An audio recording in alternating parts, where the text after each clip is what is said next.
Imagine waking up and finally feeling no more walking on eggshells, no more constant tension in your chest, no more pretending to be okay just to keep the peace, just silence, peace, clarity. Sounds impossible? Not if you learn the ancient wisdom that helped warriors, emperors, and philosophers stay calm and in control, even when surrounded by chaos. Free. But let me ask you something. How many times have you stayed in a relationship, friendship, family, or romantic, knowing deep down that it was draining you, that it was messing with your peace, your confidence, your life? Maybe you thought walking away would cause too much drama. Maybe you felt guilty. Maybe you were waiting for them to change. But here's the truth. Waiting for someone else to change is the fastest way to stay stuck. That's where Stoicism comes in.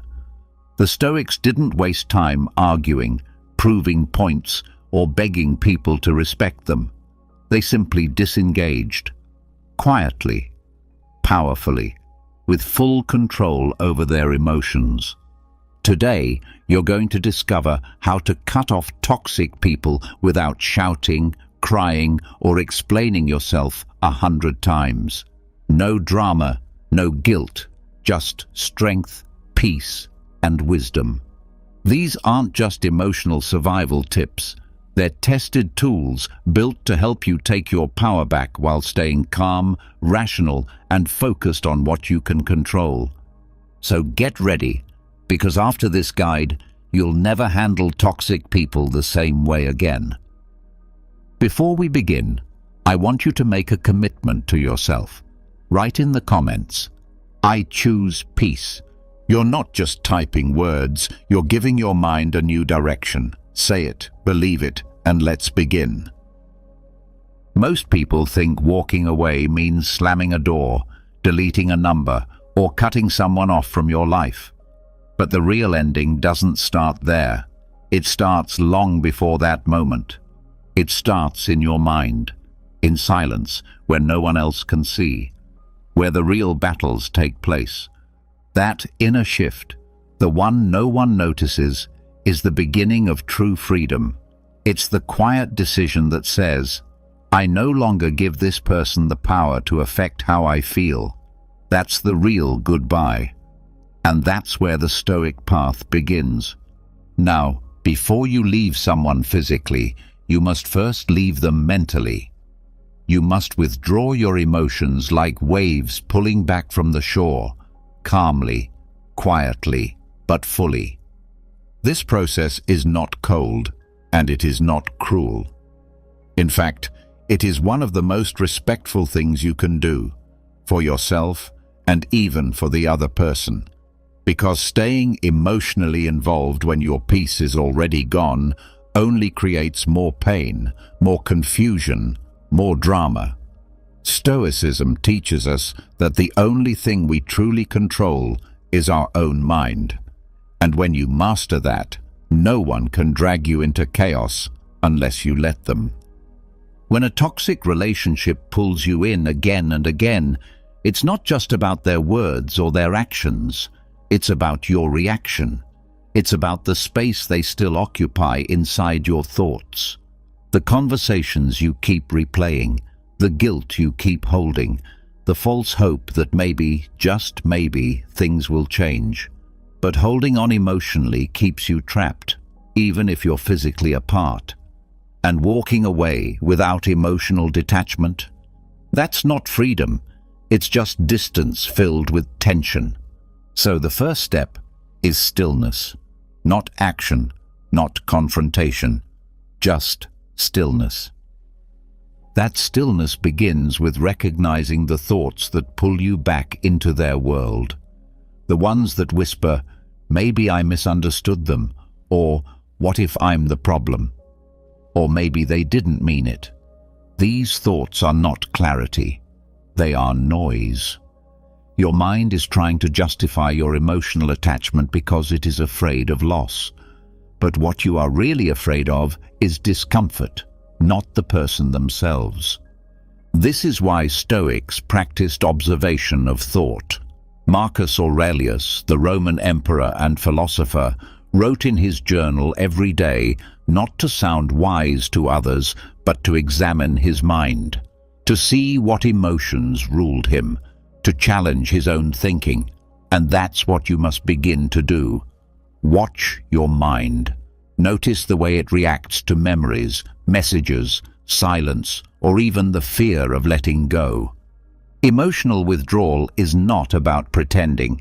It's not fake forgiveness or forced positivity. It's about stepping back from the storm of your feelings and looking at the situation with honesty. It means asking yourself, what am I trying to protect by holding on? What am I losing by not letting go? You might be holding on to a version of the person that only exists in your head. Or maybe you're holding on to the role you played in the relationship, the fixer, the giver, the loyal one. Maybe you're afraid that without them, you'll have to face something in yourself you've been avoiding. All of that needs to be brought to light, because until you do, you won't be leaving a person. You'll just be dragging the emotional weight of them wherever you go. This is not easy. Emotional withdrawal is not fast. It is a daily practice, and it doesn't look like anything on the outside. You could still be showing up to work, still talking to them, still making dinner, but something in you has shifted. You're no longer trying to change them. You're no longer waiting for an apology. You've stopped feeding the cycle. That's detachment. Detachment isn't coldness. It's clarity. It's what happens when you finally realize that your peace matters more than proving your point, more than being right, more than being seen as the good guy. The Stoics knew that being ruled by emotion is like being a puppet on strings. People can control you just by pulling the right ones. But when you withdraw emotionally, the strings go limp. Their anger no longer moves you. Their silence no longer haunts you. Their approval no longer defines you. Let's be honest. Sometimes the hardest people to detach from are not the ones who hurt us the most, but the ones who gave us just enough hope to keep us close. The ones who made us feel special, then punished us with silence. The ones who gave attention in small doses so we would chase more. This kind of emotional manipulation is not always loud. Sometimes it's so quiet you almost don't notice it. That's why detachment has to start from the inside, so you can see clearly what you're really dealing with. Think about this. Would a healthy relationship make you question your worth? Would a kind person use your empathy against you? Would someone who truly respects you make you feel small just to feel powerful themselves? If the answer is no, then what exactly are you holding on to? Detachment is not losing something. It's seeing what was never truly there in the first place. You might feel guilt.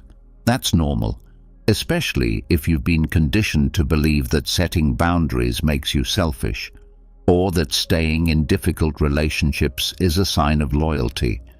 But guilt is not always a signal that you've done something wrong. Sometimes it's a leftover feeling from an old belief that no longer serves you.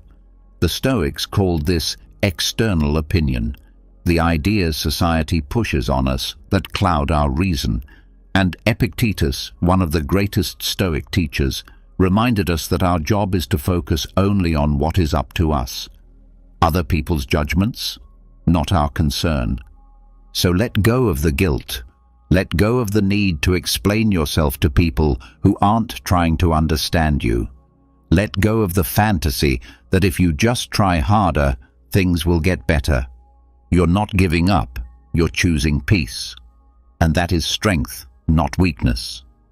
There's another layer to emotional withdrawal that many people overlook: releasing the identity you had in that relationship.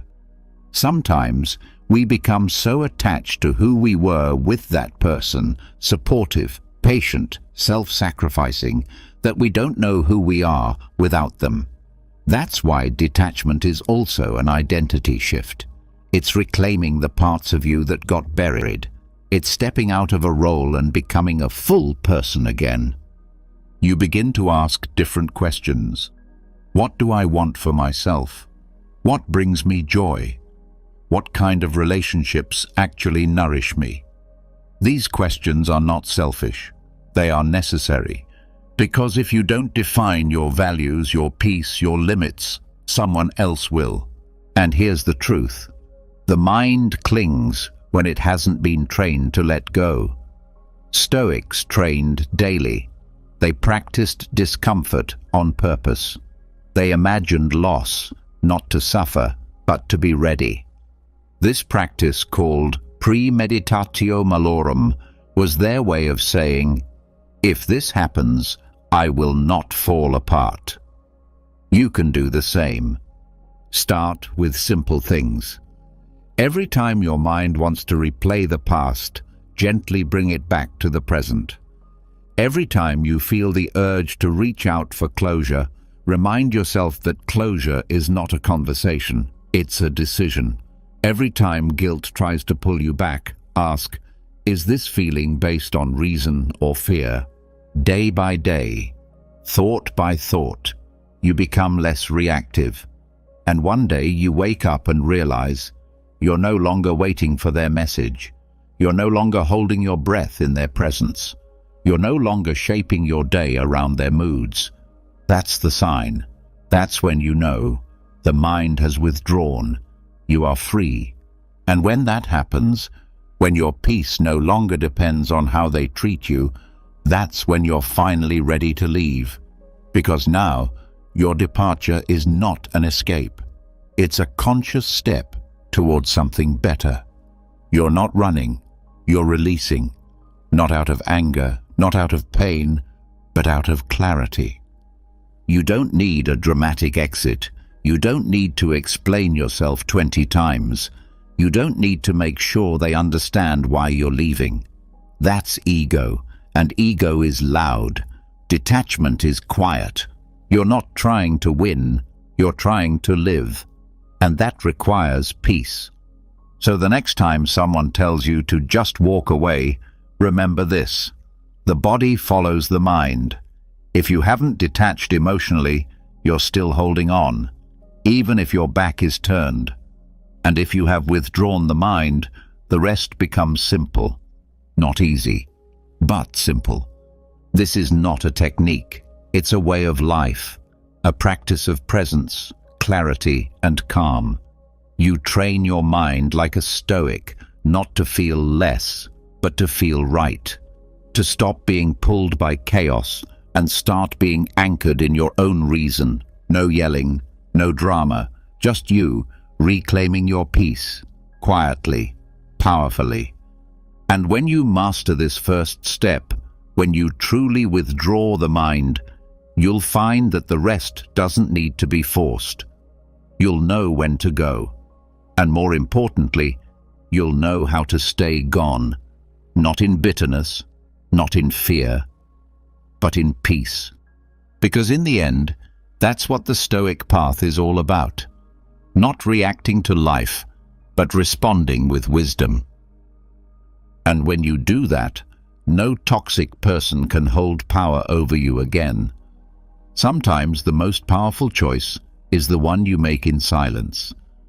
After all the inner work, after pulling back your emotions, reclaiming your peace, and no longer responding to chaos with chaos, there comes a moment when action must follow.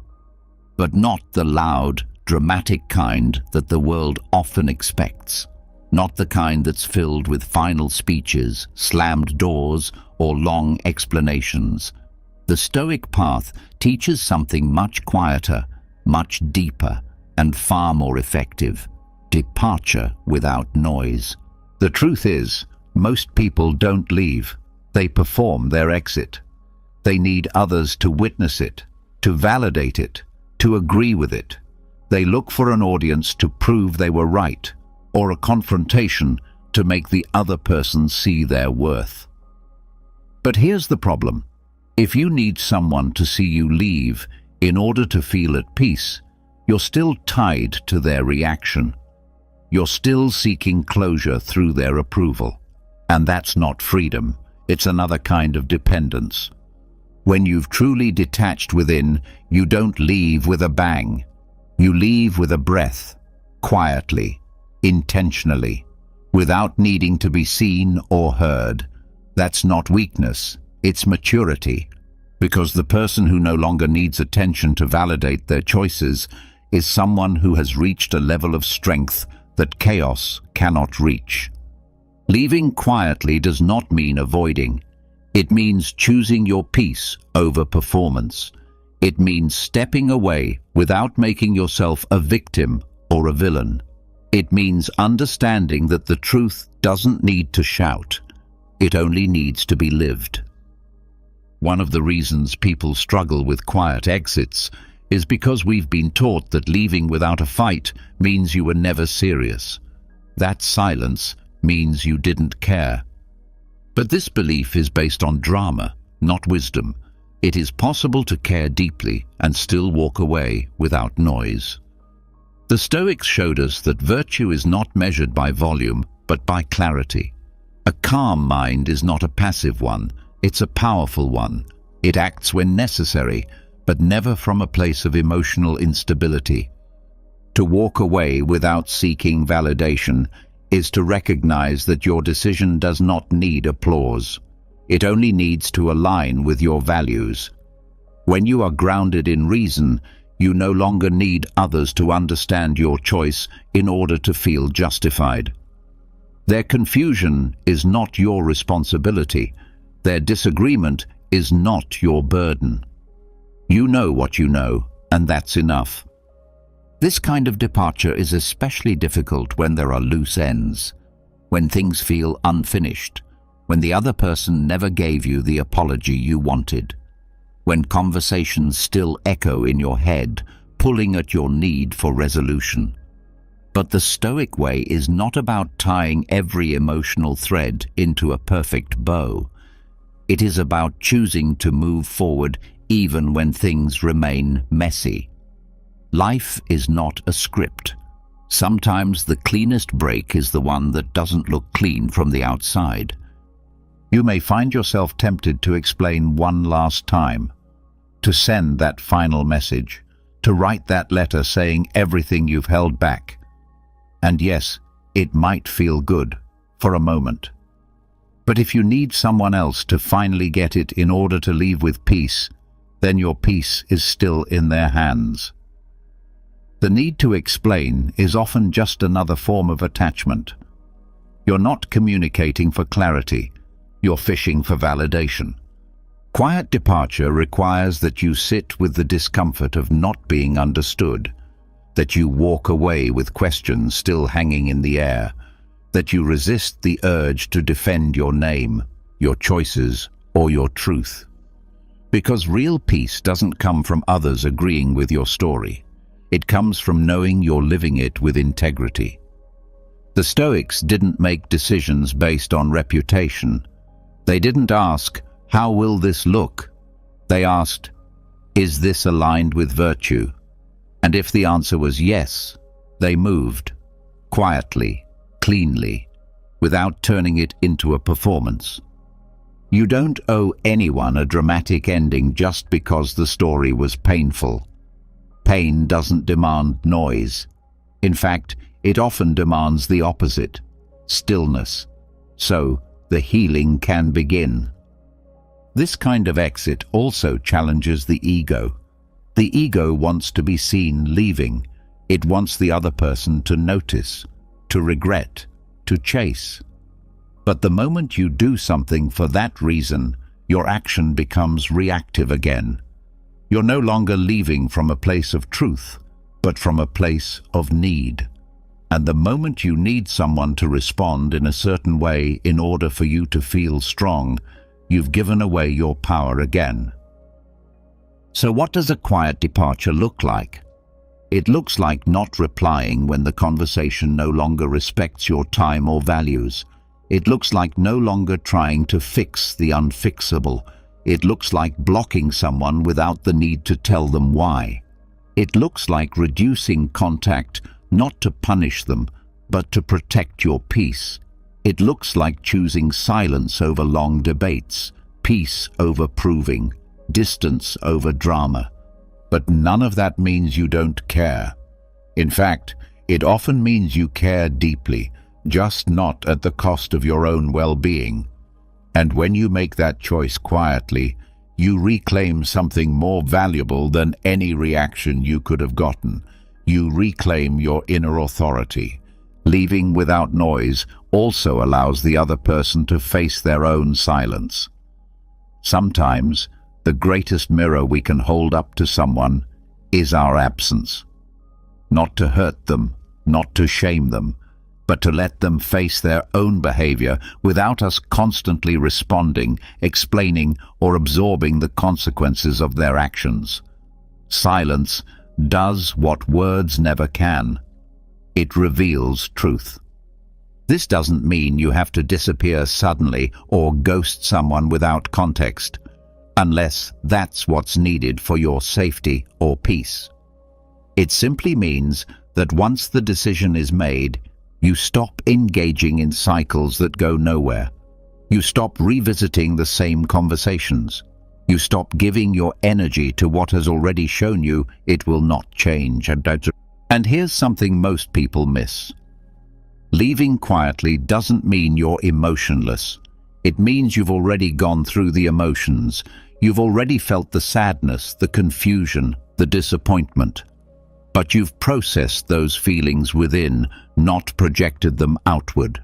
You've chosen not to let those emotions dictate your exit, and that's what makes it powerful. The Stoics taught us that our emotions are not the enemy, but they must not be the master. When we act from a calm, reasoned place, we are no longer slaves to emotional waves. We become the stillness beneath the surface. That's why a quiet exit is not passive. It's deliberate. It's based on inner readiness, not outer pressure. It says, I've done the work, I've seen the truth, and now I walk, not to punish, but to protect my peace. This kind of exit also gives you back your time. When you no longer spend hours rehearsing what to say, waiting for the perfect moment, or crafting long explanations, you free up space in your life for healing, for growth, for clarity. You stop pouring energy into the story of what happened and start writing the next chapter. The people who truly respect your peace won't need an explanation for your silence. They will feel it, honor it, and perhaps even learn from it. But that's their path, not yours. Your job is not to teach people how to treat you by explaining. It is to live your boundaries with consistency, and nothing speaks louder than a person who acts from truth and doesn't need the world to clap for it. This also means letting go of the idea that you're responsible for how they feel about your leaving. You're not. That's their journey. Your role was never to carry their emotions. Your role was to be clear about your limits. And now that you are, let the rest fall where it may.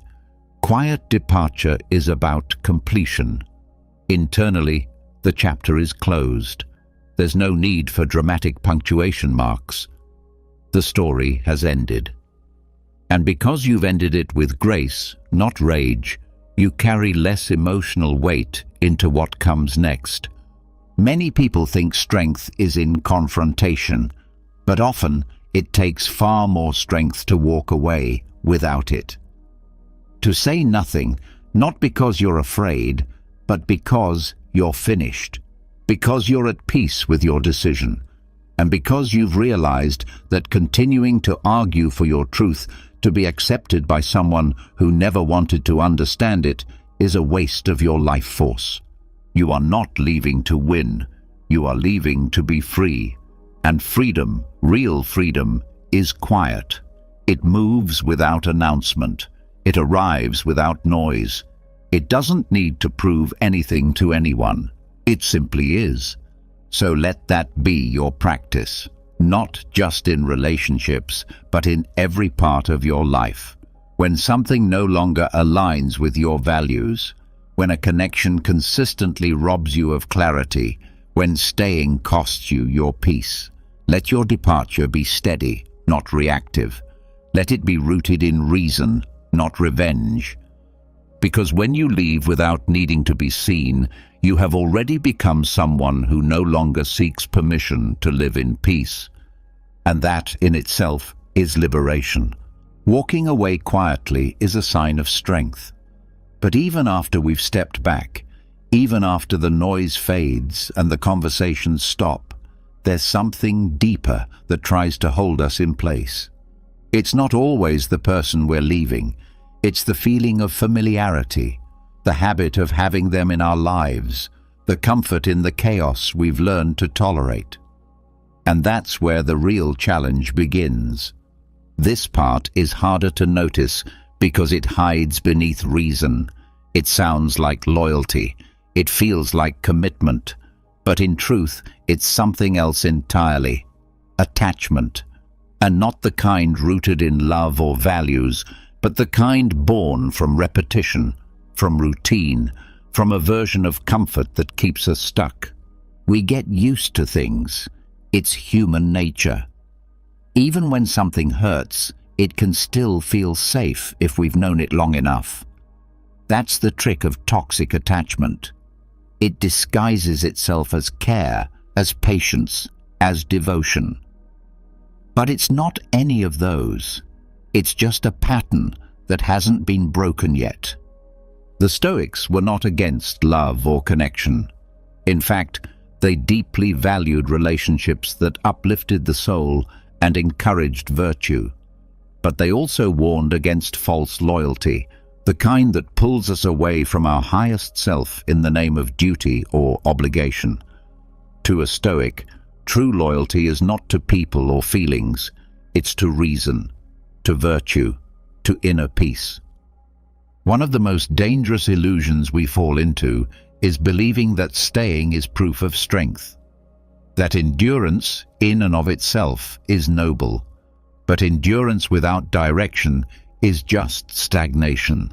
A person can stay in something harmful for years and call it loyalty. But what it really is, often, is fear. Fear of change, fear of loss, fear of being alone.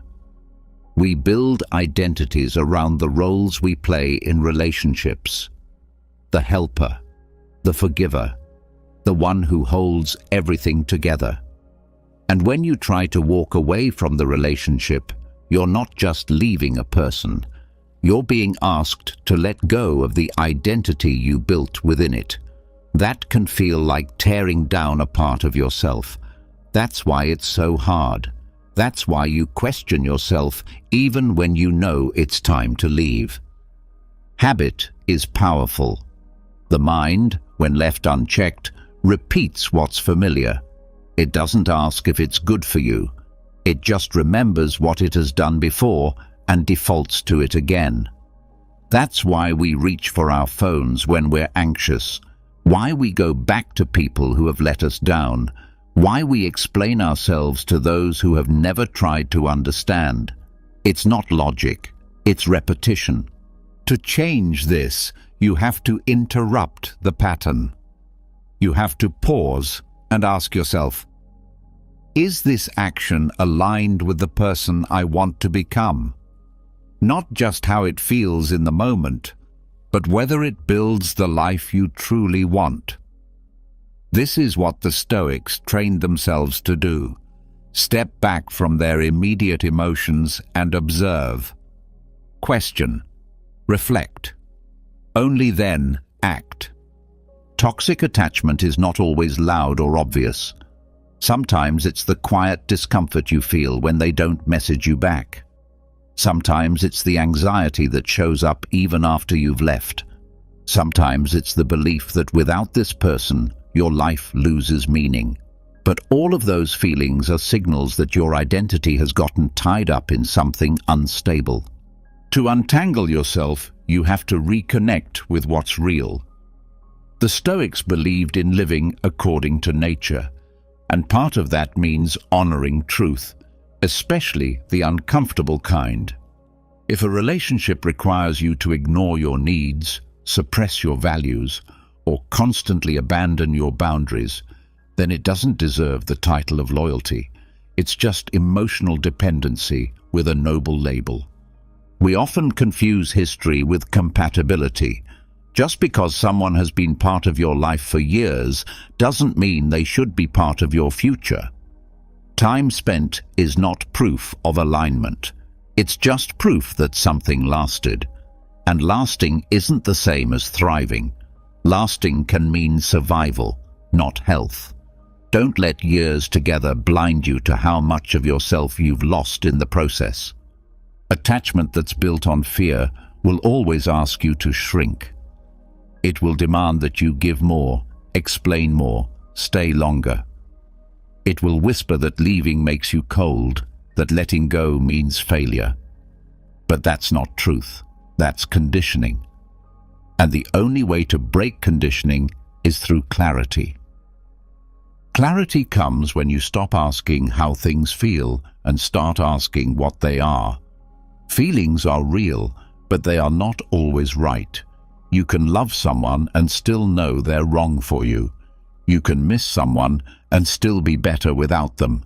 You can feel drawn back to chaos and still have the power to stay grounded. One of the greatest lessons Stoicism offers is the idea that discomfort is not a sign to go back.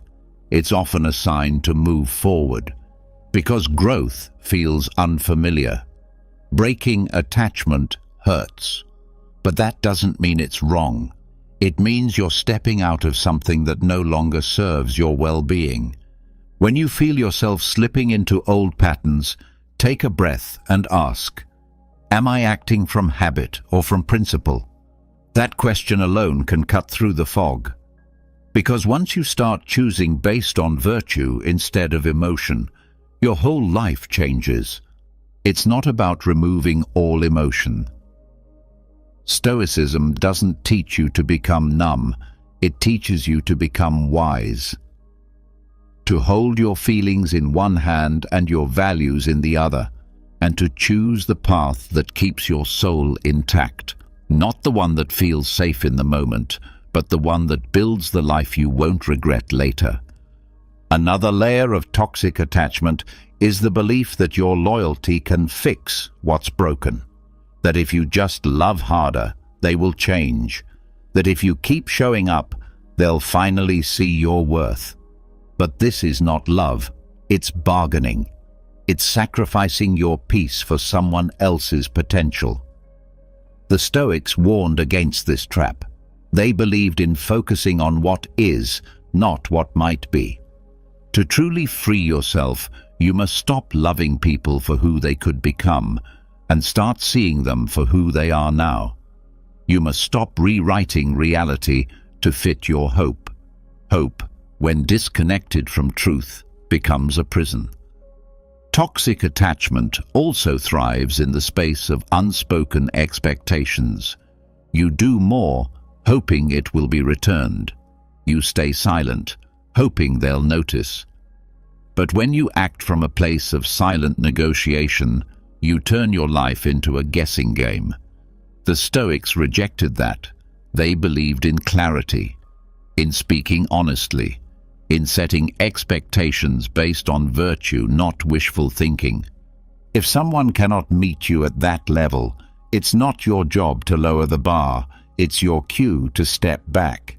When your peace starts costing you effort just to maintain, you're no longer in a relationship. You're in a one-sided performance.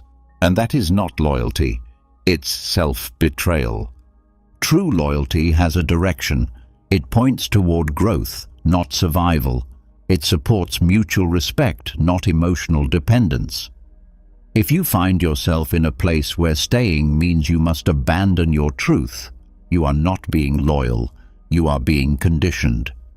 Breaking that conditioning means facing discomfort head-on. It means letting go of the fantasy you built. It means accepting that the bond you feel might be nothing more than your nervous system responding to what's familiar. And it means choosing your values over your feelings again and again until your feelings start to follow your values. The beauty of Stoic practice is that it doesn't ask you to fix everything overnight. It asks for awareness, consistency, daily commitment to reason. If you find yourself slipping, you pause, you reflect, you return to center. There is no punishment for having loved too long, only the call to love more wisely from now on. You replace the old habits by choosing new ones, even when they don't feel natural yet. You start acting based on who you are becoming, not who you were in the dynamic. And each time you choose differently, your mind rewires itself. Your emotional attachment begins to weaken, not through force, but through clarity. You build new routines. You surround yourself with people who respect your boundaries. You engage in activities that reflect your values. You journal. You reflect. You stop feeding the old story, and you begin to write a new one. Not one based on pain or revenge, but on alignment, inner peace, and reason. Because ultimately, the only kind of loyalty worth keeping is the one that honors both your soul and your sanity. The rest is noise, habit, a pattern that can be unlearned. And when you do unlearn it, when you replace toxic attachment with rational allegiance to virtue, you don't just walk away from the wrong people. You walk toward the life you were meant to live. Quietly, steadily, without apology. Letting go of toxic attachment frees you from cycles that drain your energy, but as your clarity returns, a new challenge often appears: your compassion. Even after breaking the pattern, a part of you may still care. You may still want the best for the other person, still feel the urge to comfort, still think about their pain. That's not weakness. That's your humanity speaking. But here lies the test. Can you care without collapsing? Can you be kind without becoming a tool for their dysfunction? This is where many people fall back into old traps. After detaching, they confuse compassion with obligation. They hear a cry for help or see a glimpse of vulnerability and feel pulled back in. Not because the person has changed, but because their own guilt hasn't fully healed.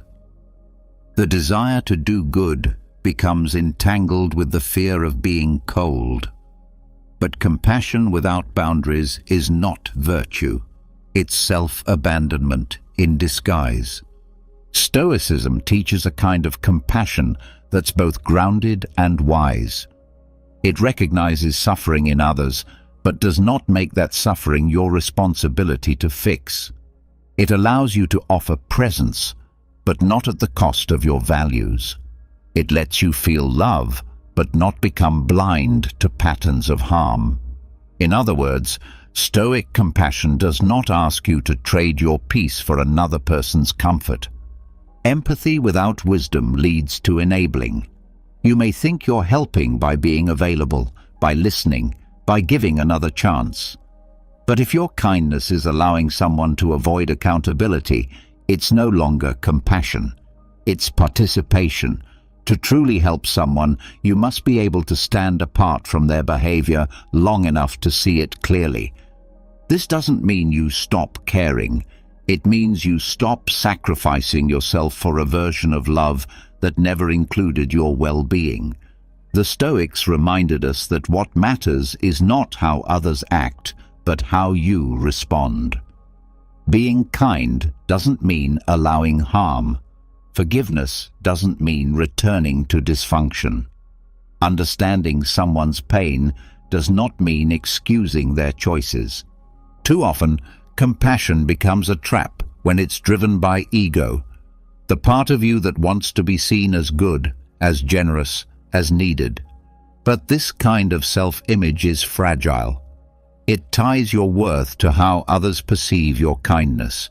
If they reject it, or if they continue their harmful behavior despite it, you begin to question yourself. But true compassion has nothing to prove.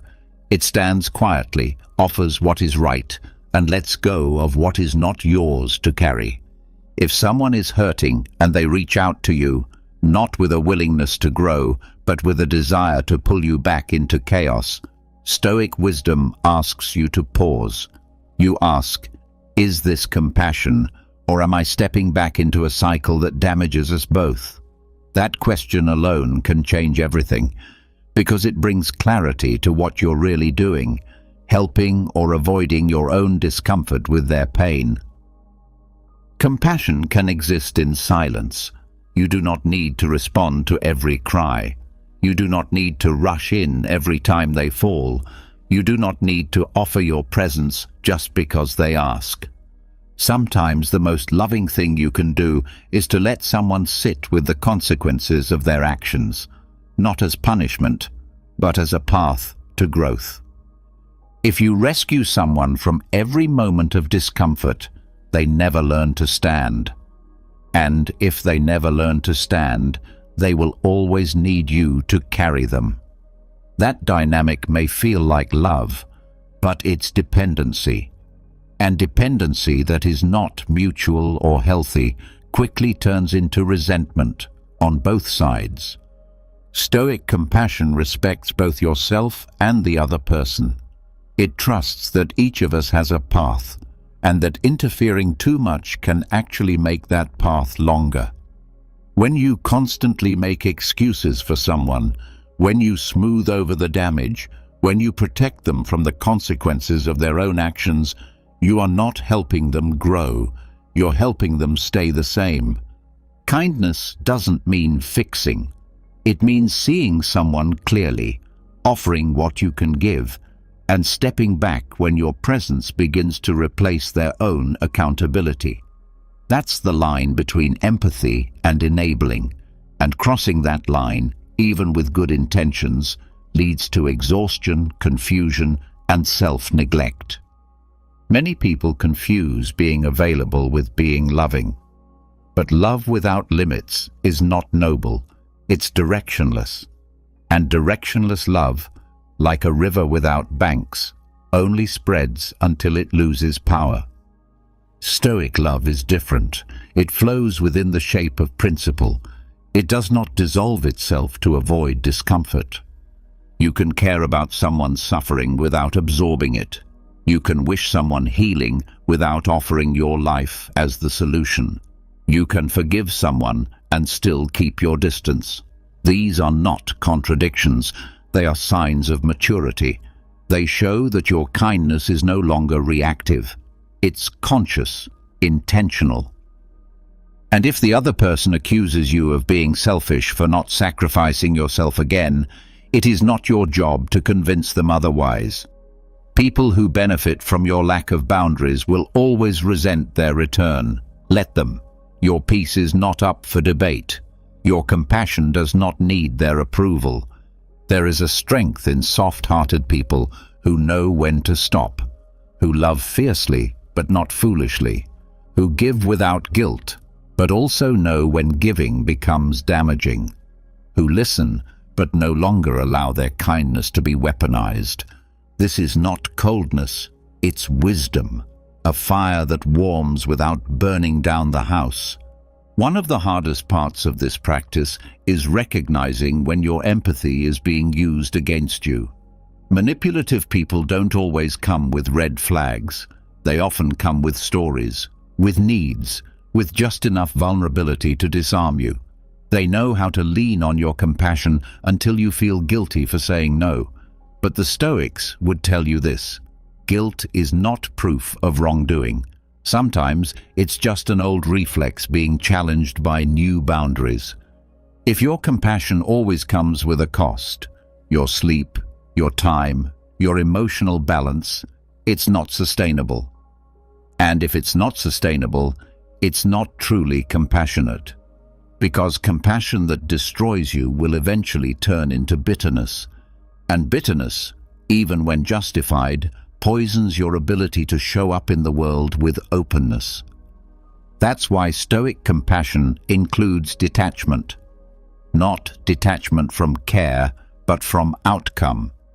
You offer kindness because it aligns with who you are, not because it will change the other person. You let go of their response. You release the need for it to be received well. That's true freedom. You're not responsible for what someone does with your kindness. You're only responsible for giving it without abandoning yourself. This also means removing the belief that your value lies in how much pain you can endure for others. That is not a virtue, it is a wound. A story, probably learned early in life, that says your worth is tied to being needed. But your worth is not a job. It's not a title. It's not a performance. It's already there, even when you say no, even when you choose rest, even when you stop carrying everyone else's burdens. The Stoics would have you ground yourself in what is within your control. And what's within your control is this: your intention, your behavior, your values. If you offer help, let it be because it aligns with those, not because you fear rejection or abandonment. That's how compassion becomes clean again, free of fear, free of ego. This also transforms the way you speak. When you've practiced clear-eyed compassion, you no longer speak from a place of trying to fix. You speak truth, not flattery. You reflect, not rescue. You show care through honesty, even if it stings, even if it creates distance. You know that sugar-coated support is not really support, it's manipulation in soft clothing. True kindness requires truth, and sometimes the kindest thing you can say is, "I care about you, but I can no longer be part of this." Not to shame, not to punish, but because your well-being matters too. Letting someone go while still wishing them well is an act of deep compassion. It's saying, "I love you enough not to enable your dysfunction, and I respect myself enough not to allow it into my space." It's not cruelty, it's clarity. A clarity the Stoics called living in accordance with nature, which means not forcing things to be what they are not, but allowing them to be what they are and acting accordingly. You can offer presence without permanence. You can show empathy without staying in harm's way. You can offer support from a distance. That's not withdrawal, it's wisdom. And when you begin to live this way, you stop carrying the weight of others' growth. You free yourself from the belief that your role is to fix what you didn't break. You let people learn what they need to learn in their own time, in their own way. That's what Stoic compassion looks like. It's rooted, not reactive, firm, not rigid, present, but not dependent. It is love without control, care without compromise, and peace, above all, at its core. When you walk in this kind of compassion, you no longer burn out. You no longer resent the people you help. You no longer give to be seen as good. You give because it's who you are, and you stop when it starts costing your balance. That's not just Stoic, that's strength. And it's the kind of strength that allows you to keep your heart open without letting it be pulled in every direction. Because compassion, when it is whole, creates freedom, not just for others, but for you. Once you've learned to offer compassion without losing yourself, the next challenge is what comes after. Being near the person without being pulled back into the pattern. Maybe you still have to interact with them. Maybe they're a co-worker, a family member, or someone you can't avoid completely. This is where your emotional discipline is tested, not just in moments of distance, but in moments of contact. And when contact cannot be avoided, indifference becomes your armor, not coldness, not cruelty. True indifference, as the Stoics understood it, is the ability to remain unmoved by what is outside your control. It is not a lack of awareness or care. It is the refusal to allow what others say or do to dictate your emotional state. In modern language, this is known as the grey rock method. It is the art of becoming uninteresting to someone who feeds on your reactions. It is how you protect your peace without needing to defend it. The key is consistency. You are not performing indifference, you are living it. You're not pretending to be calm while boiling inside. You are actually calm. And this requires more than silence. It requires mental discipline. Because people who rely on control, chaos, or emotional manipulation will try everything to break that stillness. They will use praise, guilt, bait, and even kindness as tools to draw you back in. Your task is to remain rooted. To master this, you start by withdrawing your emotional investment. You stop feeding the cycle.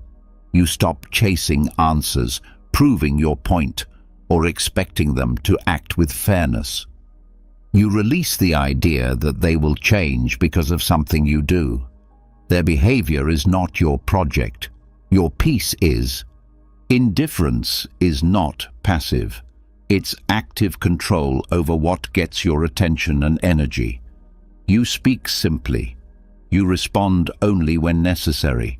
You stop oversharing. You stop explaining. You keep your tone flat, your reactions minimal, your expectations at zero. Not because you're hiding, but because you've chosen to stop playing a game you never agreed to. When someone sees they can no longer get a rise out of you, they begin to lose interest. That's the point. People who thrive on emotional control don't need you to agree with them. They need you to engage. As long as you're reacting, they have access. When you go still, their influence fades. The reason this works is not because you're being strategic, but because you've reclaimed your power over the one thing you truly control, your inner state. The Stoics called this self-governance, and they practiced it every day. In a world full of distraction, they trained their minds to remain steady, especially when others acted out of ego or emotion. This is not always easy, especially when someone pushes your buttons on purpose. When they try to provoke you through sarcasm, blame, or passive aggression, the natural urge is to defend, correct, or retaliate. But those urges are not commands, they are impulses, and Stoicism teaches you to pause before you follow them. To ask yourself, does this reaction serve my values or just my pride? When you learn to master that space between stimulus and response, you become immune to manipulation. Not because you are disconnected from reality, but because you're deeply connected to yourself. You know what matters. You know who you are. You do not need to prove it with every conversation. You are no longer living reactively. You're living deliberately. The grey rock method is powerful because it removes fuel from the fire. It makes emotional attacks pointless. It creates a boundary not by force, but by absence of emotional reward. And that absence, over time, does more than distance you.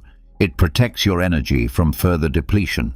But don't mistake this for disconnection from life. Stoic indifference doesn't mean you walk through life numb or disengaged. It means you no longer attach your peace to things outside your control. You still care, you still feel, but you are no longer ruled by those feelings. You observe them, you honor them, but you do not act on them unless they align with reason. This kind of discipline changes the way you speak. You no longer explain things twice. You no longer justify your choices to people who aren't trying to understand. You no longer offer emotional access to those who misuse it. You become minimal in your reactions and generous in your clarity.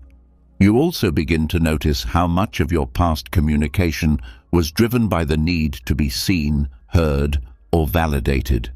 The grey rock method helps dissolve that need.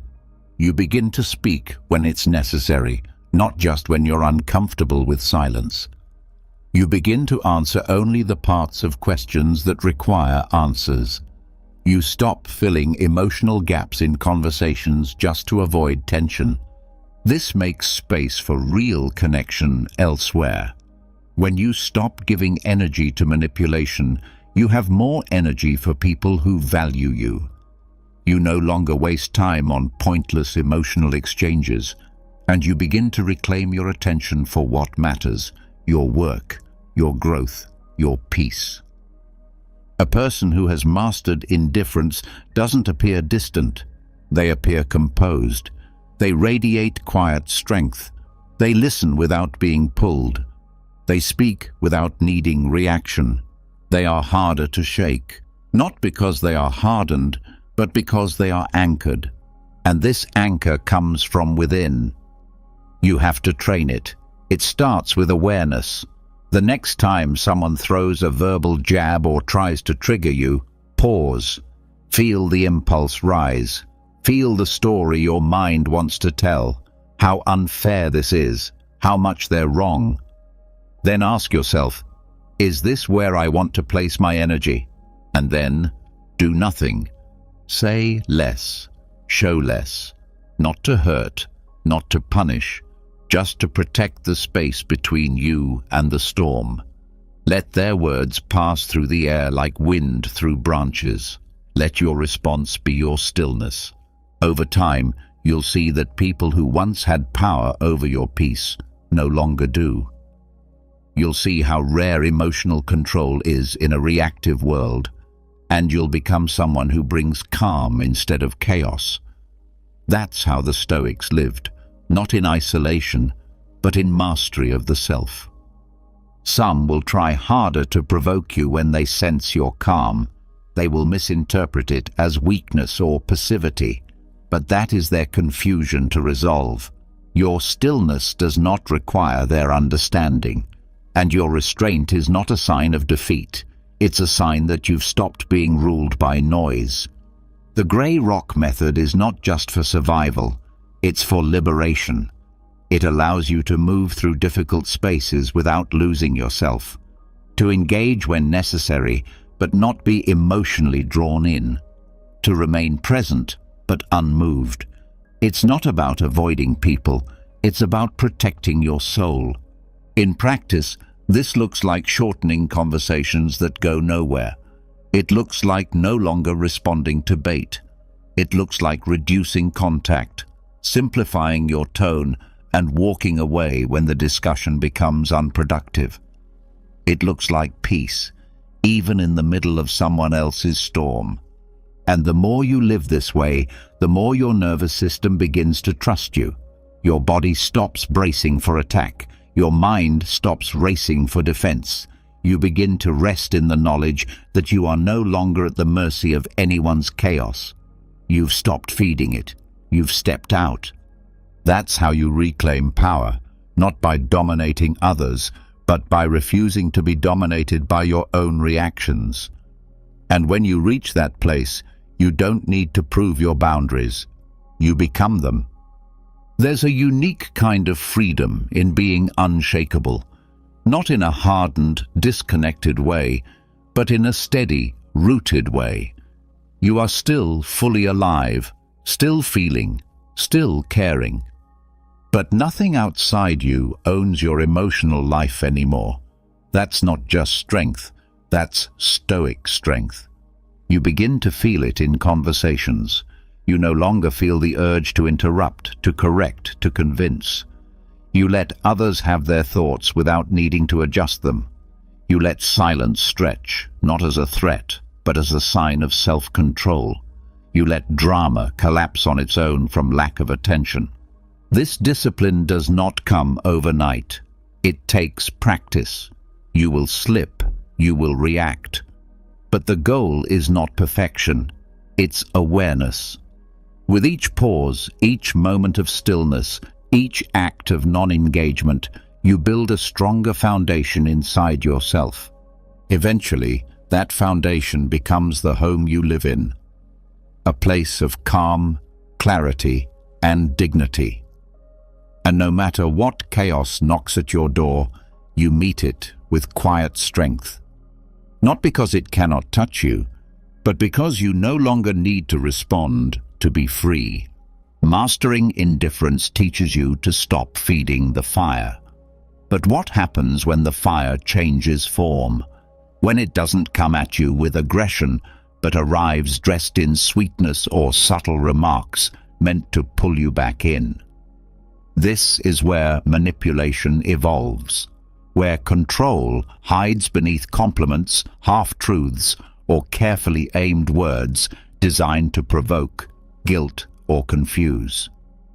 This is not always obvious. That's why it works. And it's why you need to develop a new layer of awareness, the ability to recognize verbal manipulation and not take the bait. Some people don't need to yell to control you. They use language like a tool, sometimes a dagger, sometimes a flower. 1 minute they flatter you, the next they shame you. Not directly, just enough to stir doubt or push you off balance. This keeps you in their orbit, always second-guessing yourself, always trying to win back approval or prove your intentions. But approval that must be earned over and over is not real respect. It's leverage.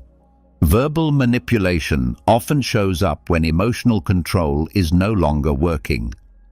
When you've stopped reacting to the obvious traps, they turn to subtle ones. A sarcastic comment hidden behind a smile. A compliment laced with criticism. A statement that sounds kind, but somehow leaves you questioning your worth. These words are not random. They're calculated, designed to hook you emotionally so you return to old patterns. The Stoics knew that words alone carry no power unless we assign meaning to them.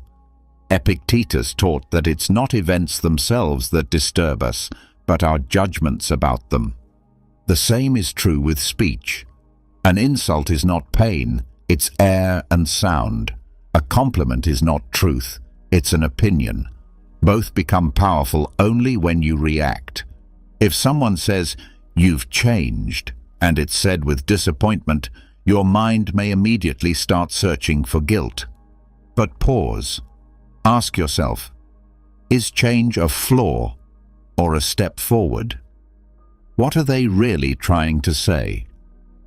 Often, when people can no longer control you through direct means, they try to control how you see yourself.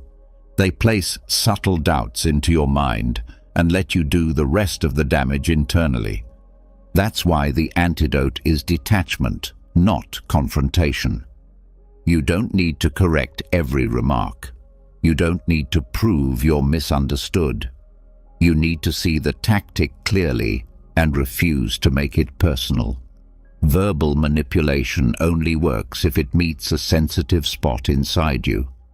Heal the spot, and the words lose their grip. Sometimes manipulation looks like praise.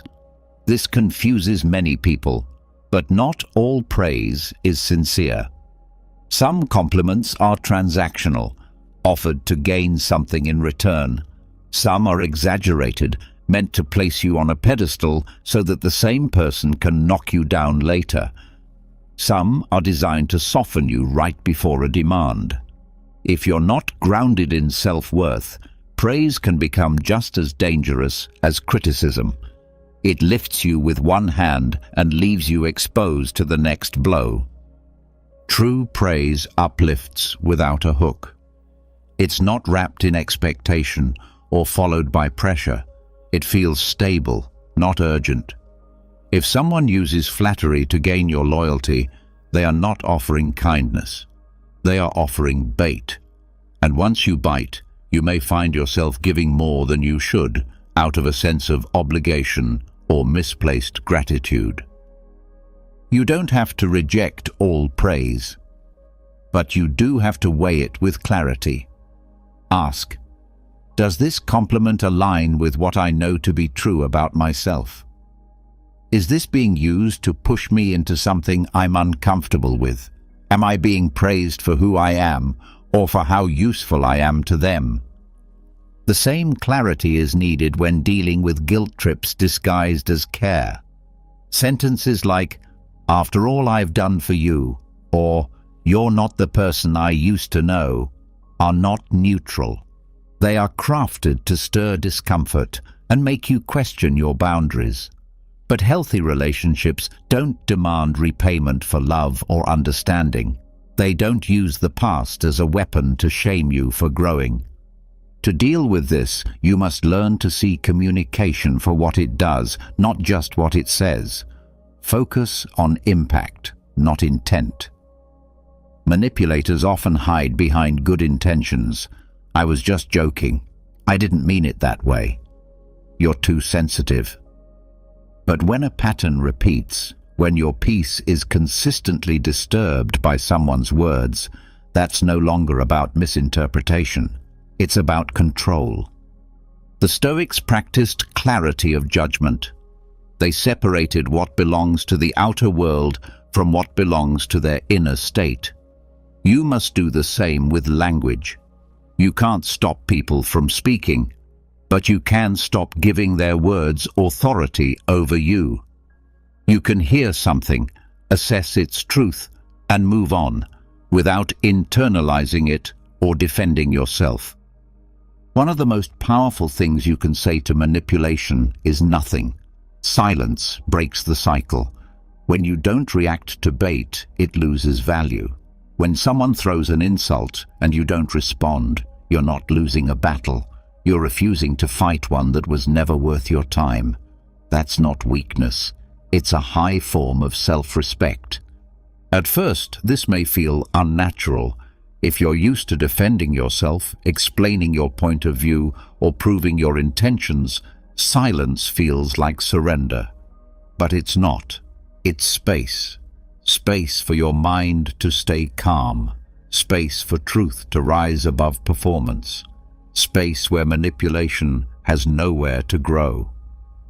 Another tool is directness. You don't need to mirror their subtlety. Speak plainly. If someone tries to twist your words, return to the core.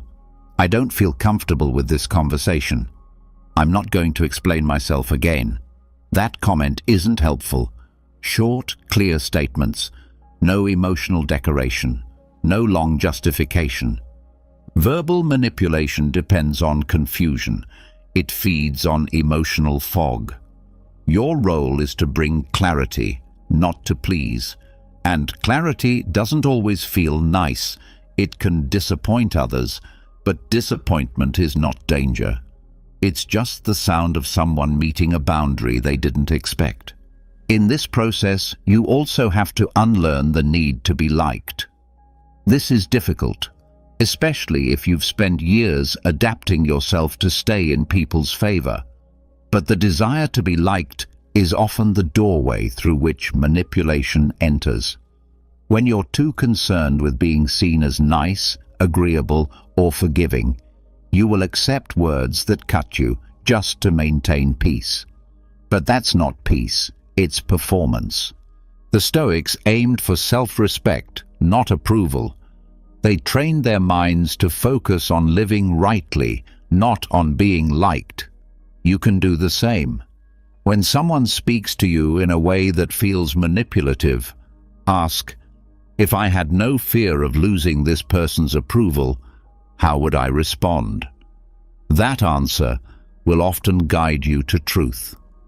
Verbal games lose power in the face of truth, not shouting truth, quiet, steady truth. The kind that doesn't argue, the kind that doesn't flinch, the kind that sees through the performance and chooses not to participate. Even in professional or family settings, this can be applied. If someone makes a passive-aggressive remark during a meeting, you don't need to respond with the same energy. You can redirect, clarify, or simply remain neutral. Not because you're powerless, but because you've outgrown the need to prove yourself in petty arenas. You are not responsible for someone else's tactics.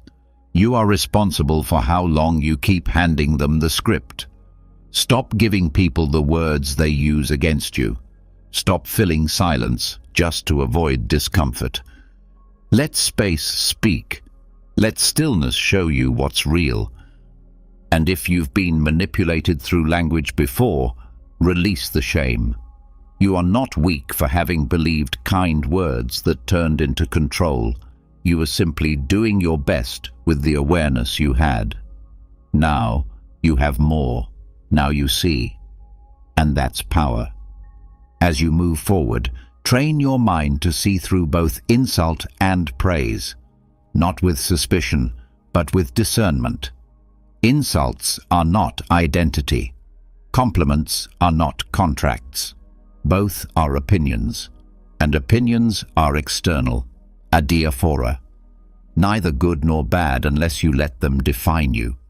This is not about becoming hardened, it's about becoming clear. Soft heart, sharp mind. You can still be open, still be kind, still be present, but your value is no longer up for debate. Not through words, not through manipulation, not through anyone's approval. You walk forward knowing this. Your peace is your responsibility. Your clarity is your protection. Your response, or refusal to give one, is your power. And no matter how clever the words may sound, they cannot touch a person who no longer sees them as truth. That's how you rise, quietly, wisely, completely, without needing to explain, without taking the bait, without losing your center ever again. When you stop reacting to verbal manipulation, something else tends to rise from within, not from the outside, not from the person you've detached from, but from your own mind. It arrives quietly, but it speaks with weight. It questions your choices, reminds you of your past, and whispers that maybe you were too harsh, too distant, too unforgiving. That voice is guilt, and it's often the last chain holding you back, long after you've broken free from everything else. Guilt can disguise itself as conscience, but they're not the same. One leads you back to your values, the other leads you in circles. One helps you correct your course, the other keeps you stuck in regret. If you're not careful, guilt will convince you that self-protection was selfish, that distance was betrayal, and that choosing peace means you've failed someone else. But guilt, when it's not rooted in reason, is nothing more than a shadow cast by fear and conditioning. Stoic philosophy makes a clear distinction between what we can control and what we cannot. You cannot control how someone feels about your boundaries. You cannot control the stories they tell about you or the way they frame your silence. What you can control is your intent, your clarity, and your commitment to virtue. And when you know that your actions were made in alignment with reason, that they weren't based on anger or revenge, but on truth, then guilt has no place. It's just noise, a residue of expectations that were never yours to carry. The guilt that lingers after you walk away is often tied to roles you were conditioned to play. Maybe you were the one who always kept the peace, the one who fixed problems, the one who stayed quiet to protect others from discomfort. Letting go of guilt requires letting go of those roles. It means acknowledging that being a good person doesn't mean being endlessly available. It means releasing the belief that your value is proven through sacrifice. Some guilt is inherited. You pick it up not from your own choices, but from the messages you were taught by family, culture, or society. Maybe you were told that choosing yourself is wrong, that prioritizing your mental health is selfish, that family must be tolerated no matter what. But those teachings, if they go against your well-being, are not virtue. They're control wrapped in tradition, and guilt born from them is not truth.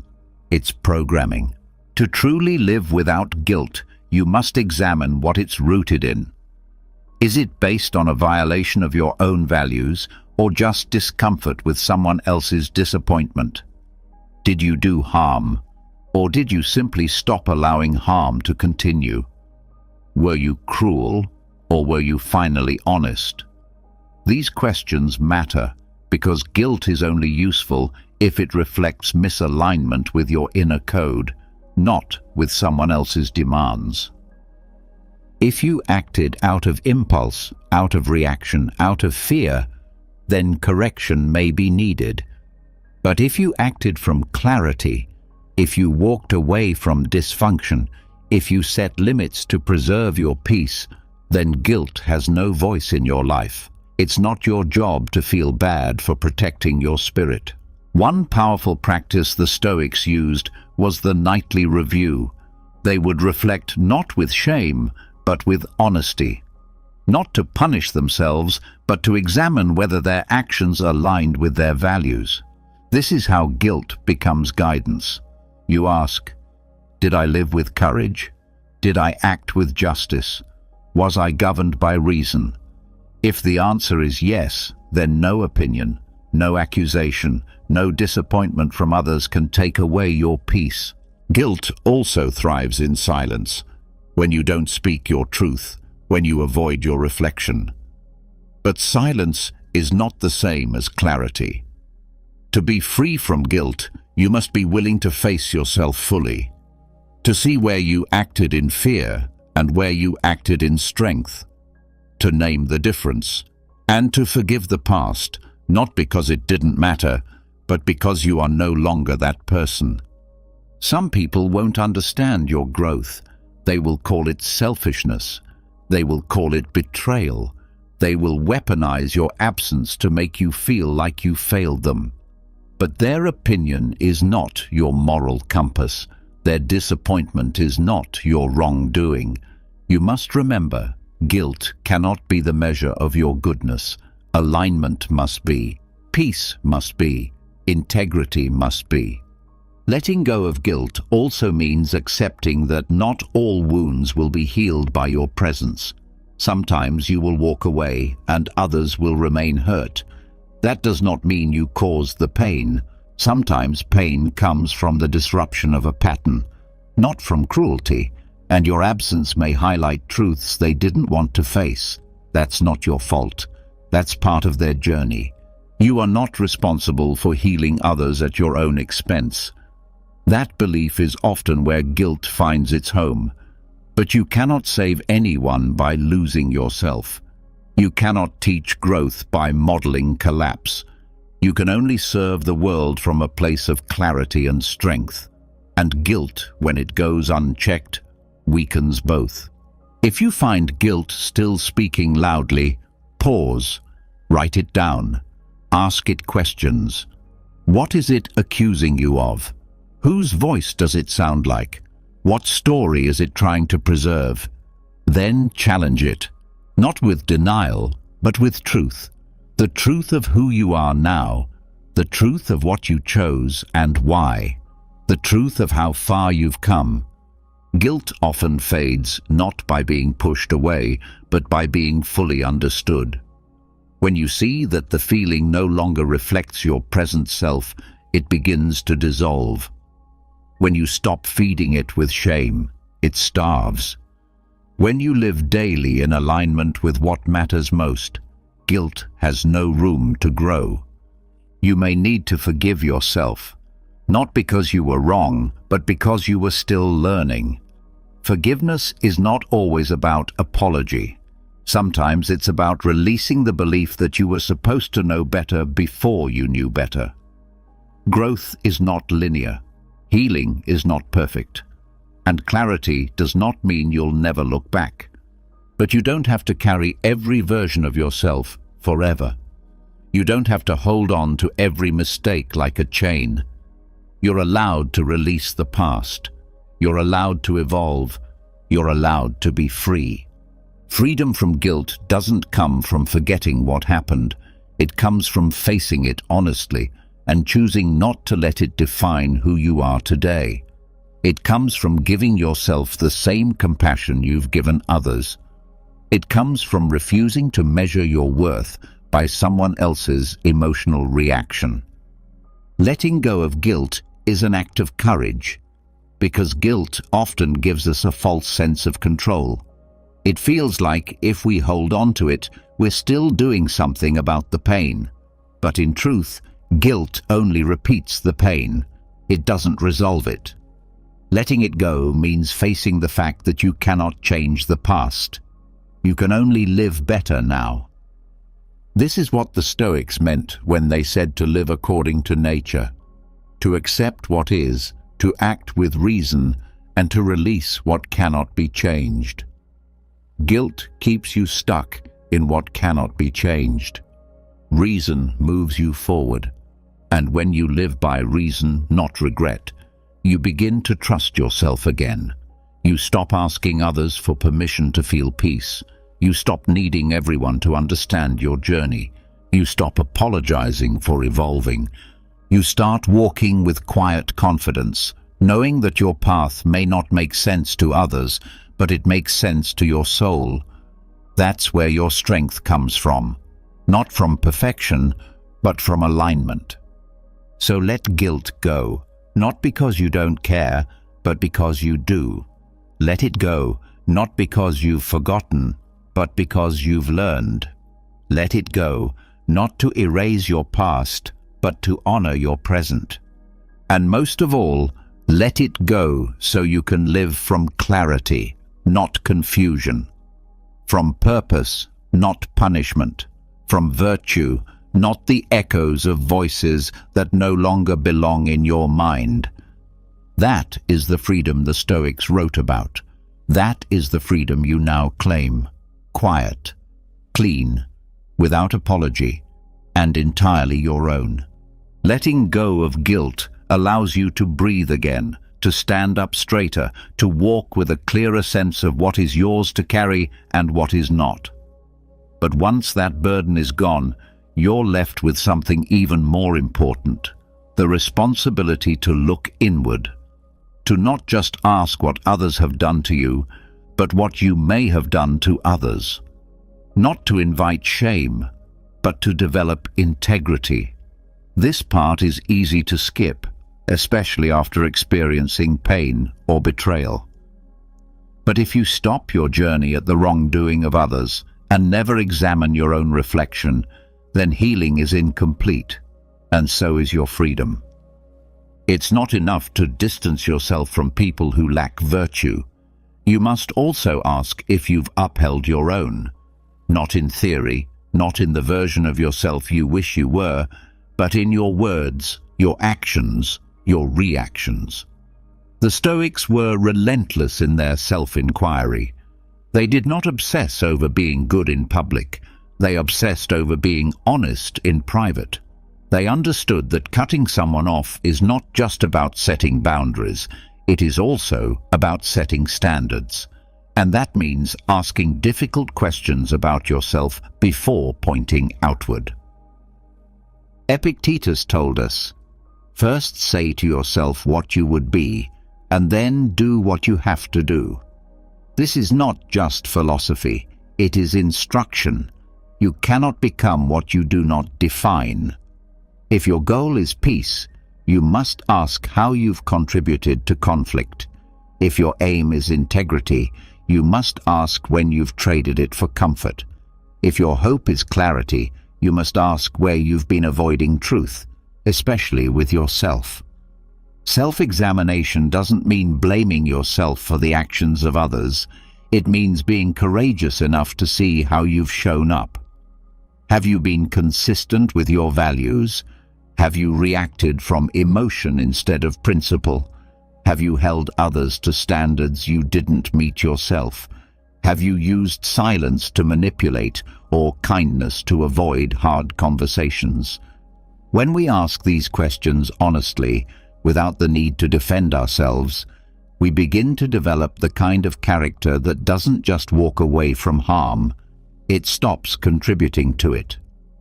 Sometimes what looks like setting boundaries is actually avoiding accountability. Sometimes what feels like protecting peace is actually suppressing truth. The only way to know the difference is to step back from your story and ask what's real, not what's comfortable. Your habits matter here, not just how you speak to others, but how you speak to yourself. Do you justify behaviors you would not accept from anyone else? Do you hold on to your pain so tightly that it becomes your excuse for staying unchanged? Do you act out your triggers without examining where they came from? Do you accuse others of manipulation while failing to admit when you've used guilt or silence to get what you wanted? Virtue is not theory, it's action. And virtue that is only expected from others is not virtue at all. If your standard is honesty, have you been honest with yourself? If your value is respect, have you respected the boundaries you set or only enforced them when it was convenient? These questions don't weaken you. They build the foundation of a life that cannot be shaken. It's easy to label people as toxic. It's harder to look at the ways we may have responded with the same behaviors we criticize. Maybe you mirrored their emotional swings. Maybe you used their flaws to avoid your own growth. Maybe you clung to the role of victim to keep yourself from facing the fact that you had choices too. Not easy ones, but choices. No one is above self-examination, especially not those who claim to seek peace. The Stoics would say, peace without reflection is shallow, because you don't rise above chaos by avoiding it. You rise by learning how to meet it differently, starting from within.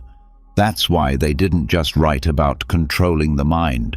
They practiced it every day, especially in conflict. This practice must be done without self-punishment.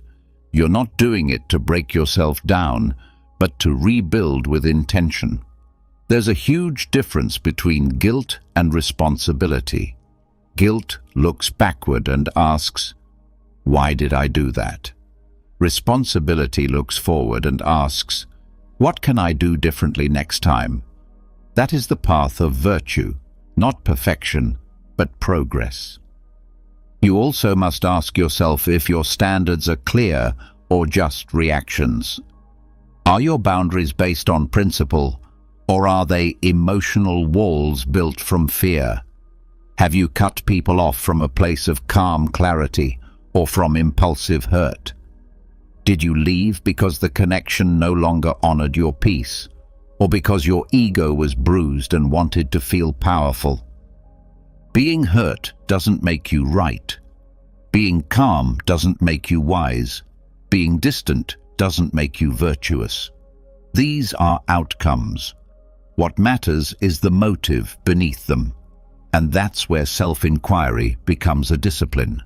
Not something you do once and forget, but something you return to constantly. Even now, as you move forward, you will be tested. New situations will arise. You'll meet new people. You'll feel familiar patterns calling you back into old habits.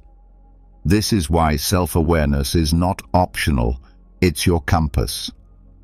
If you don't examine yourself often, your actions stop being intentional and start being reactive, no matter how calm they appear on the outside. So check your motives. Ask yourself regularly, am I acting from alignment or from emotion? Am I treating others how I would want to be treated, even when they don't meet me there? Am I walking in virtue or just dressing ego in the language of boundaries? The point of this work is not to become invulnerable.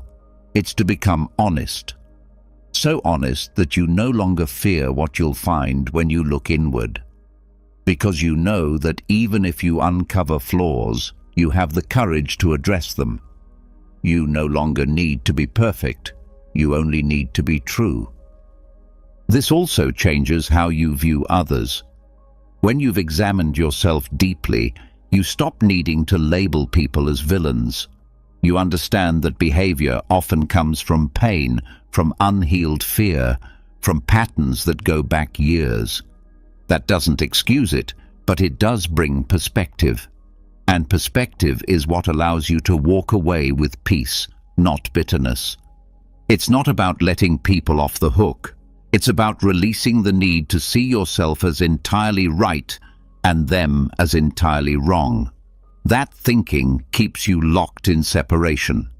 When you've done your inner work, you stop cutting people off with a sense of superiority.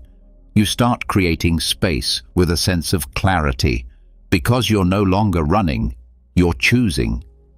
The greatest sign of someone who's walked this path well isn't that they've set the most boundaries, it's that their boundaries are aligned, not reactive, that they've looked in the mirror first, that they've cleaned up their side of the interaction, even when others didn't, that they've asked, "How can I be better?" before asking, "Why aren't they better?" This is what gives you confidence, not the confidence to confront others, but the confidence to face yourself. And when you can do that with honesty and compassion, your power becomes unshakable. Not loud, not defensive, quiet, steady, and grounded in something deeper than emotion, grounded in who you've decided to be. So the next time you feel tempted to blame, pause.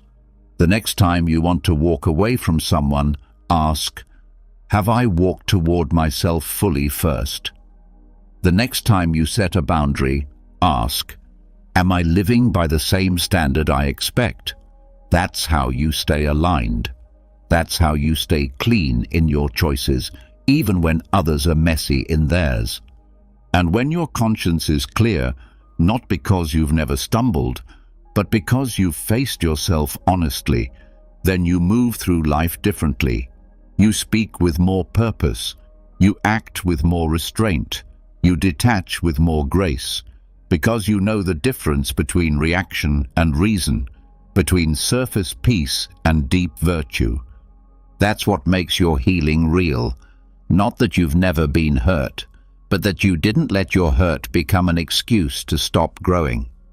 That you didn't let someone else's failure become the reason you stopped holding yourself to a higher standard.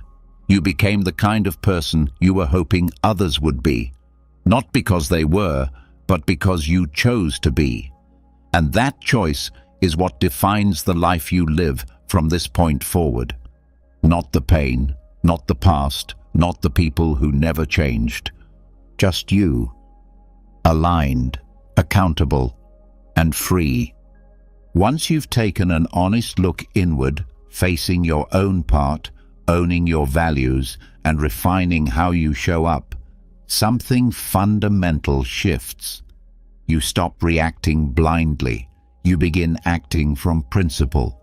But even when your intention is rooted in virtue, that doesn't mean others will respond with calm or reason. Not everyone you deal with will respect your clarity. Some will resist it. Some will challenge it. Some will try to provoke you. That's why even the most self-aware person must prepare for what comes next: potential conflict. Knowing who you want to be isn't enough. You must train yourself to remain that person under pressure. Not just when it's quiet, but when the air changes, when tension builds, when someone raises their voice, throws blame, or tries to throw you off balance. This is the test. And if you're not ready, your highest intentions will be replaced by your oldest instincts. The Stoics understood this, and they developed a practice for it. Premeditatio malorum, the premeditation of evils.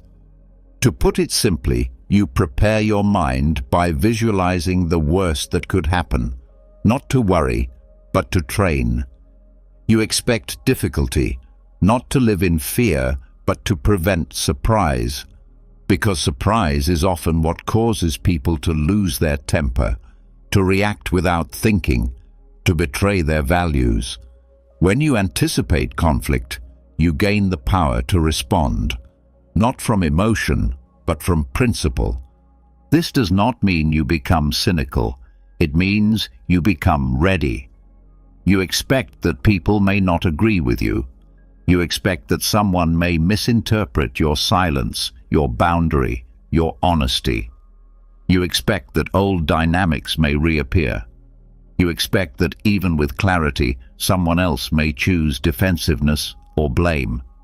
But by rehearsing this possibility, you remove its power to shake you. This kind of mental rehearsal isn't negative thinking. It's mental discipline. You don't dwell on the worst. You prepare for it. You go through scenarios in your mind. What if they interrupt? What if they accuse me? What if they twist my words? You run through each one, not to brace against them, but to walk yourself through how you will act, what you will say, what you will not say, what you will refuse to carry. This turns uncertainty into clarity. Conflict stops being a surprise. It becomes part of the terrain you're already equipped to move through, and that makes you harder to trigger. Not because you're emotionally distant, but because you've already chosen your responses before the moment arrives.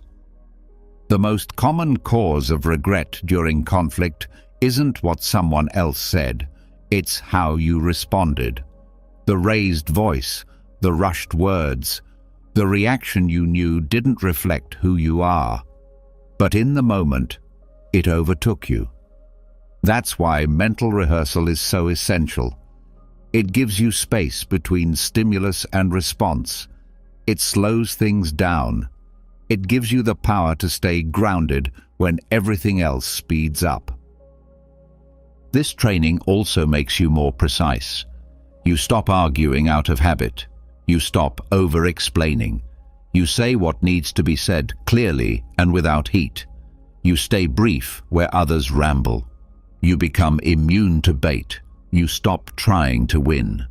And in that quiet confidence, you gain influence without even seeking it. Some will still try to provoke you. They'll use tone, silence, sarcasm, even kindness to disarm your clarity. But if you've rehearsed your mindset, if you've already walked through the scenario in your mind, none of it sticks. You're not caught off guard. You recognize the pattern, and you stick to your path, not to prove anything, but because you've already made the decision on how you will act. This also includes preparing for your own emotional responses. You must know yourself well enough to anticipate your triggers. Maybe it's being misunderstood. Maybe it's being ignored.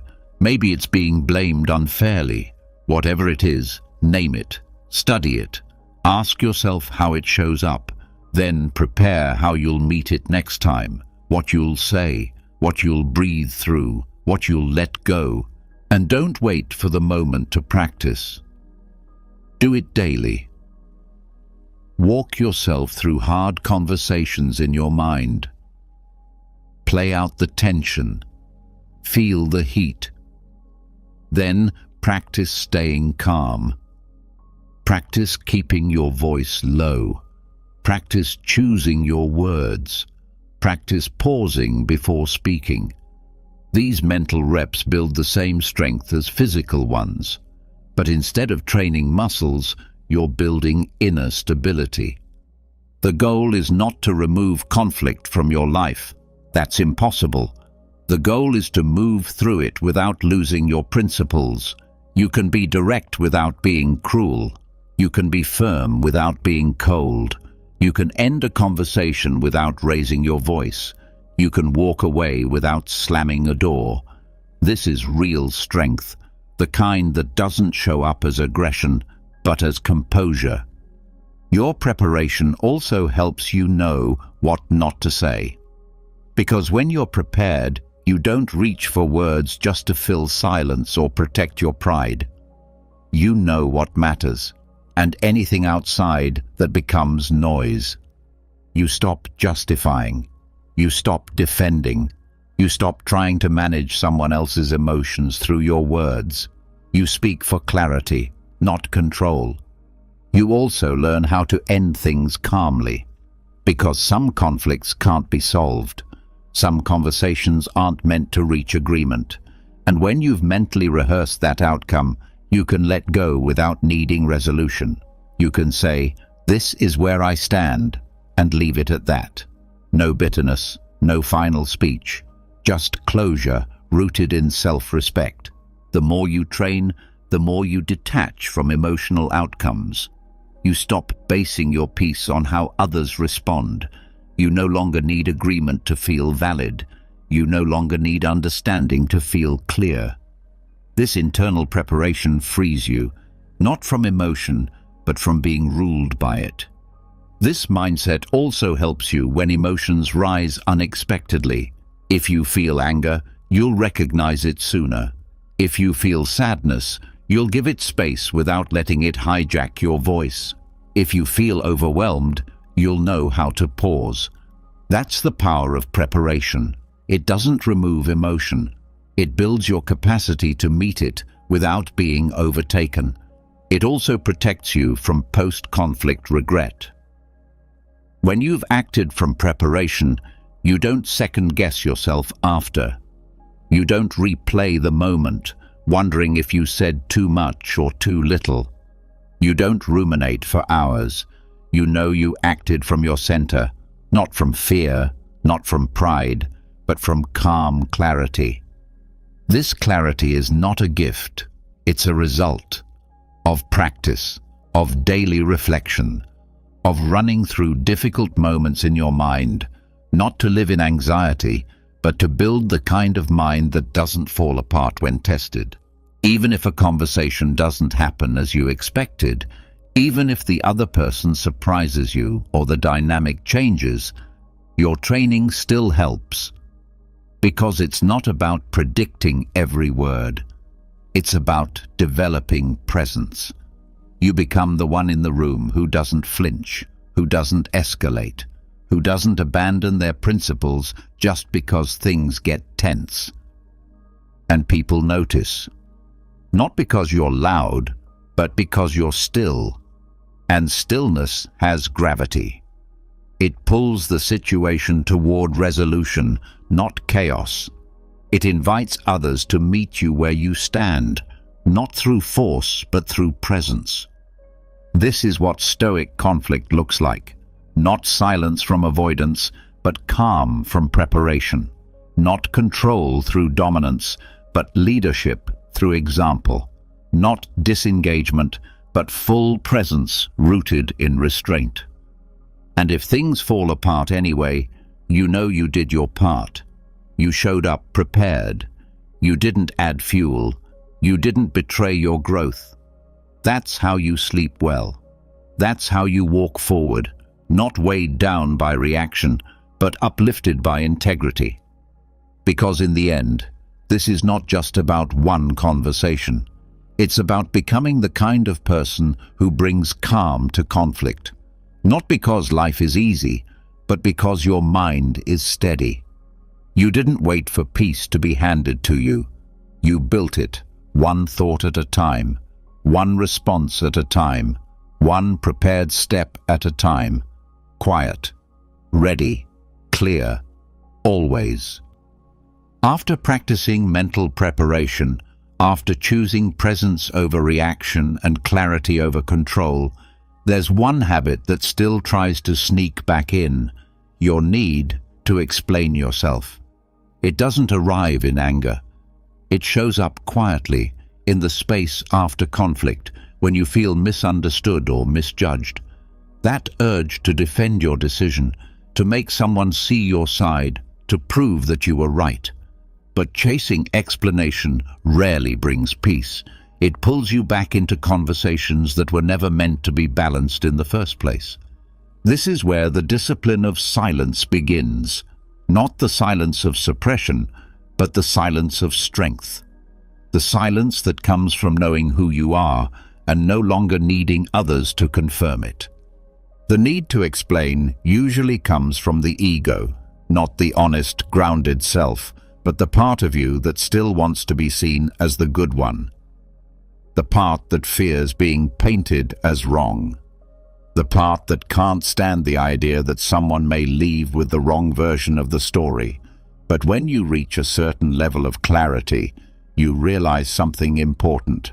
Not everyone deserves access to your truth, especially not those who have already shown they are unwilling to hear it. Stoic silence is not withdrawal from life. It is a form of participation rooted in reason. It says, "I will speak when it is useful, and I will withhold when it serves peace." You do not need to justify your every move. You do not need to narrate your healing to others, and you do not need to correct every false perception about you. Most of the time, explaining is less about truth and more about fear. When people don't understand your boundary, your distance, or your growth, they may accuse you of being harsh, ungrateful, distant, or cold. And if you still rely on their approval, you'll be tempted to explain. You'll want to make them see how much you tried, how much you cared, how difficult it was for you. But none of that guarantees understanding. In fact, the more you explain to someone who is committed to misunderstanding you, the more power you give away. The Stoics taught that what is aligned with truth stands on its own. It does not beg to be accepted. It does not tremble in the face of denial. It simply is. That is the logos, the rational principle that underpins everything. And the logos is never loud. It does not scream. It does not fight to be heard. It exists in calm certainty. When you begin to embody that principle, you'll notice a shift. You no longer rush to fill the silence after a boundary. You no longer answer questions meant to provoke, not understand. You no longer write long messages trying to explain your decision to someone who dismissed your voice when you were still speaking it softly. The less you explain, the more space you have to live. Every unnecessary explanation is a conversation you have with someone else instead of with yourself.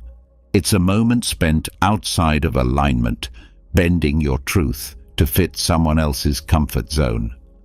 And often, those who demand explanation are not seeking clarity. They are seeking control. They want your explanation so they can poke holes in it, or use it against you, or manipulate it until you doubt your own memory.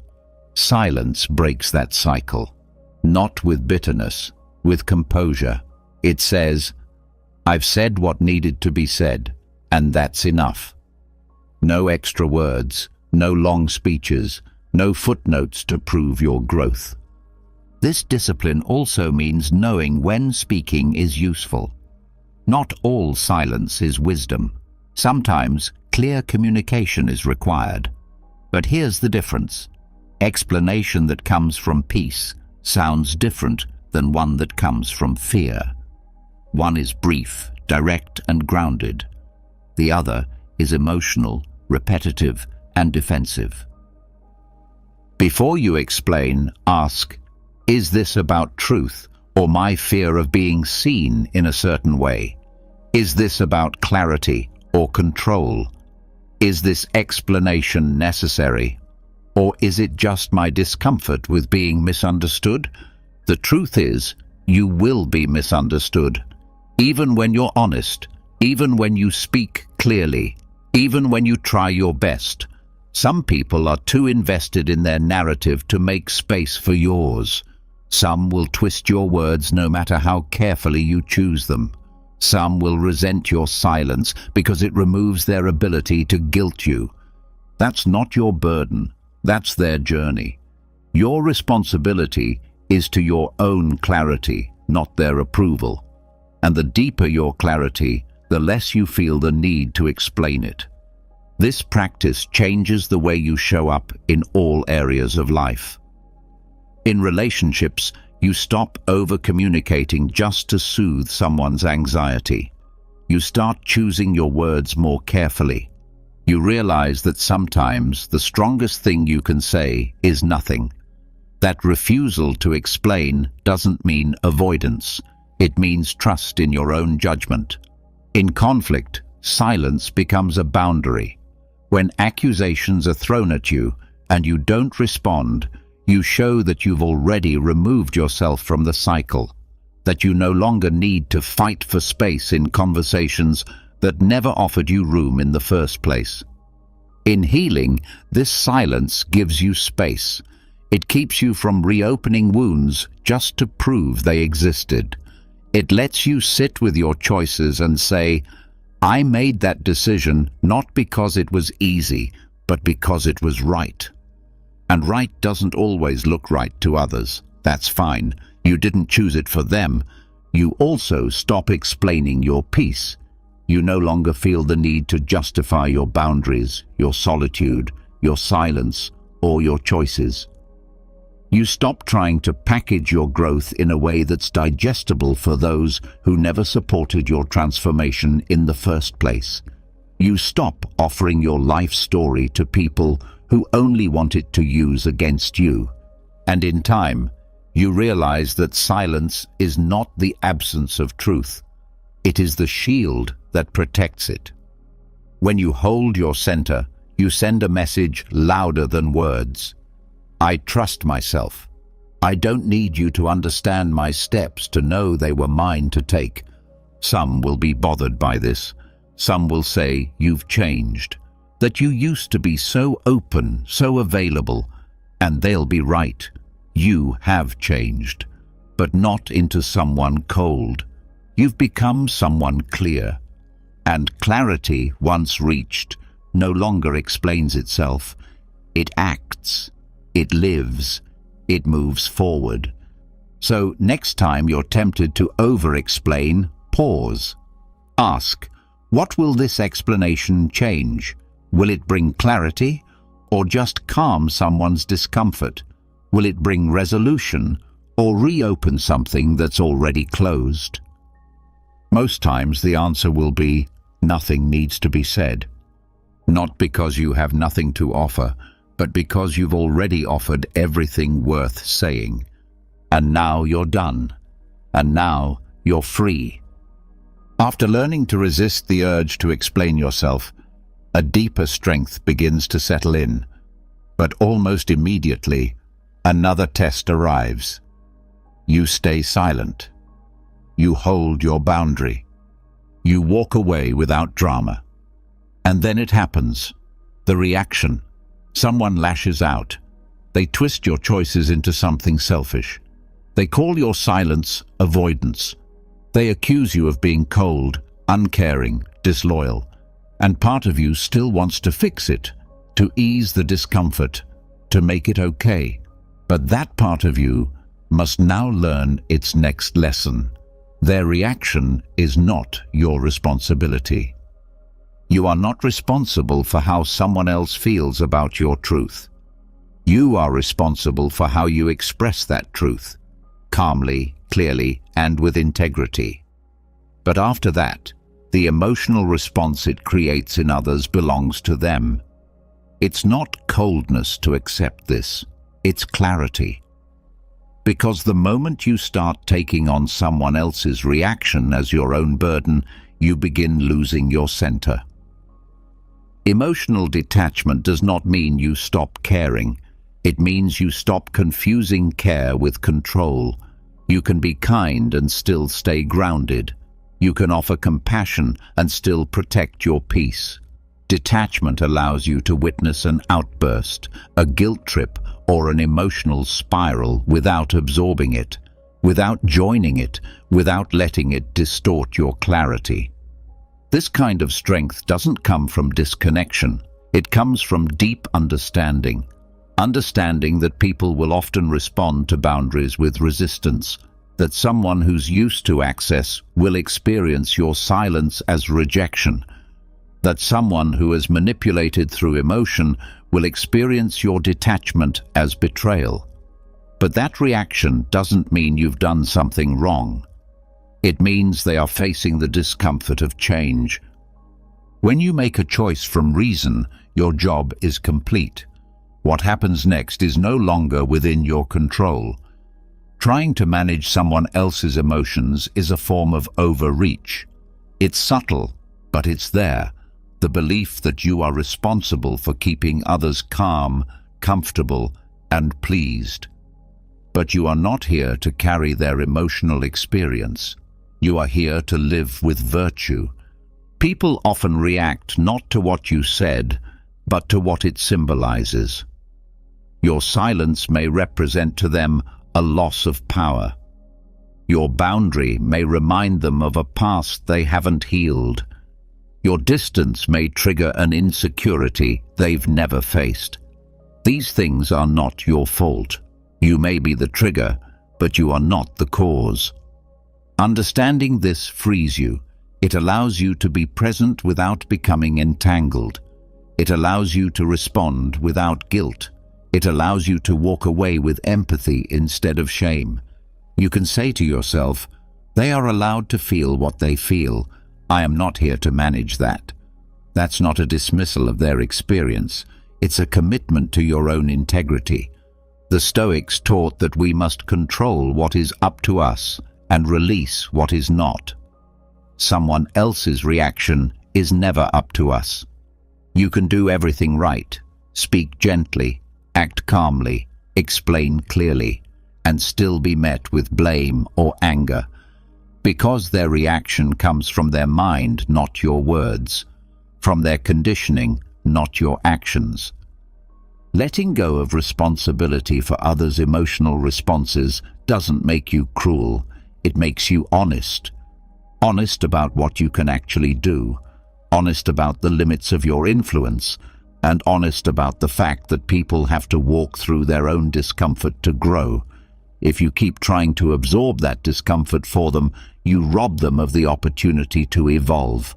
You also rob yourself of peace. When you carry other people's emotional reactions, you make their pain the ruler of your life. You live in response to their moods. You make decisions based on how to avoid conflict. And eventually, you become a version of yourself shaped entirely by how not to upset others. That's not virtue. That's self-abandonment. True detachment means standing in your values while allowing others to have their feelings. You don't flinch when they get upset. You don't rush to soothe just to end the tension. You don't explain again when you've already spoken your truth. You simply stay grounded. You stay steady. You let the wave pass without reaching for it. This is what allows you to stay calm when someone accuses you unfairly.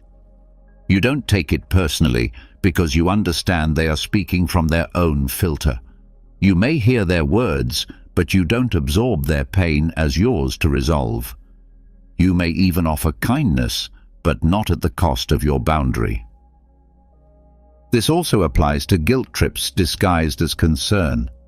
When someone says, "I just don't know who you are anymore," or "You've changed so much," they may be trying to pull you back into old dynamics. You can listen, you can reflect, but you do not have to change course just to comfort them. Change that is rooted in growth will always be uncomfortable for those who benefited from your old patterns. When you internalize their reaction, you give it more weight than your own reasoning. And once that happens, your compass is no longer your own. It's in their hands. This is why the Stoics practiced emotional discipline, not to avoid connection, but to avoid distortion. Because emotion, when unexamined, can twist truth, and truth needs a calm mind to be heard clearly. Detachment also keeps you from falling into roles. When someone cries, you no longer rush to be the rescuer. When someone blames, you no longer become the fixer. You stay who you are, calm, clear, consistent. You allow them their feelings without taking on the job of resolution. This builds trust with yourself, because now you're no longer acting out of impulse. You're choosing your response from reason. You may still feel emotion. That's normal. Detachment is not numbness. You may feel sadness, disappointment, even frustration. But you allow those feelings to pass through you without controlling your behavior. You don't speak from them. You don't let them drag you into arguments. You acknowledge them, then return to your center. And you will find that many arguments don't even start when you detach, because most conflict needs two participants. If you don't engage emotionally, the energy has nowhere to land. You disarm the dynamic by staying still. There's a unique power in being the person who doesn't react, not with coldness, but with calm. You become someone others can't manipulate. You become someone who doesn't need to yell to be heard. Someone who doesn't need agreement to know what is true. Someone who doesn't need to be liked to remain whole. This steadiness makes you trustworthy to yourself, because now you're no longer confused about your role. You're no longer controlled by the opinions of others. You're clear on your values, and you act from them, not from pressure. Even when someone you care about reacts poorly, you hold steady. You can say, "I understand that you're upset. I still need this boundary." You can say, "I care about you, and I'm still going to make this decision." You don't say it with force. You say it with grounded presence, and that presence becomes your peace. This is not just strength, it's freedom. The freedom to choose your life based on reason, not reaction. The freedom to walk away without shame. The freedom to hold space for others' emotions without becoming a container for them. The freedom to stay connected to others without being consumed by them. So when the reactions come, and they will, pause. Breathe. Listen without attachment. Let their words pass like weather across a mountain. You are not here to fix them.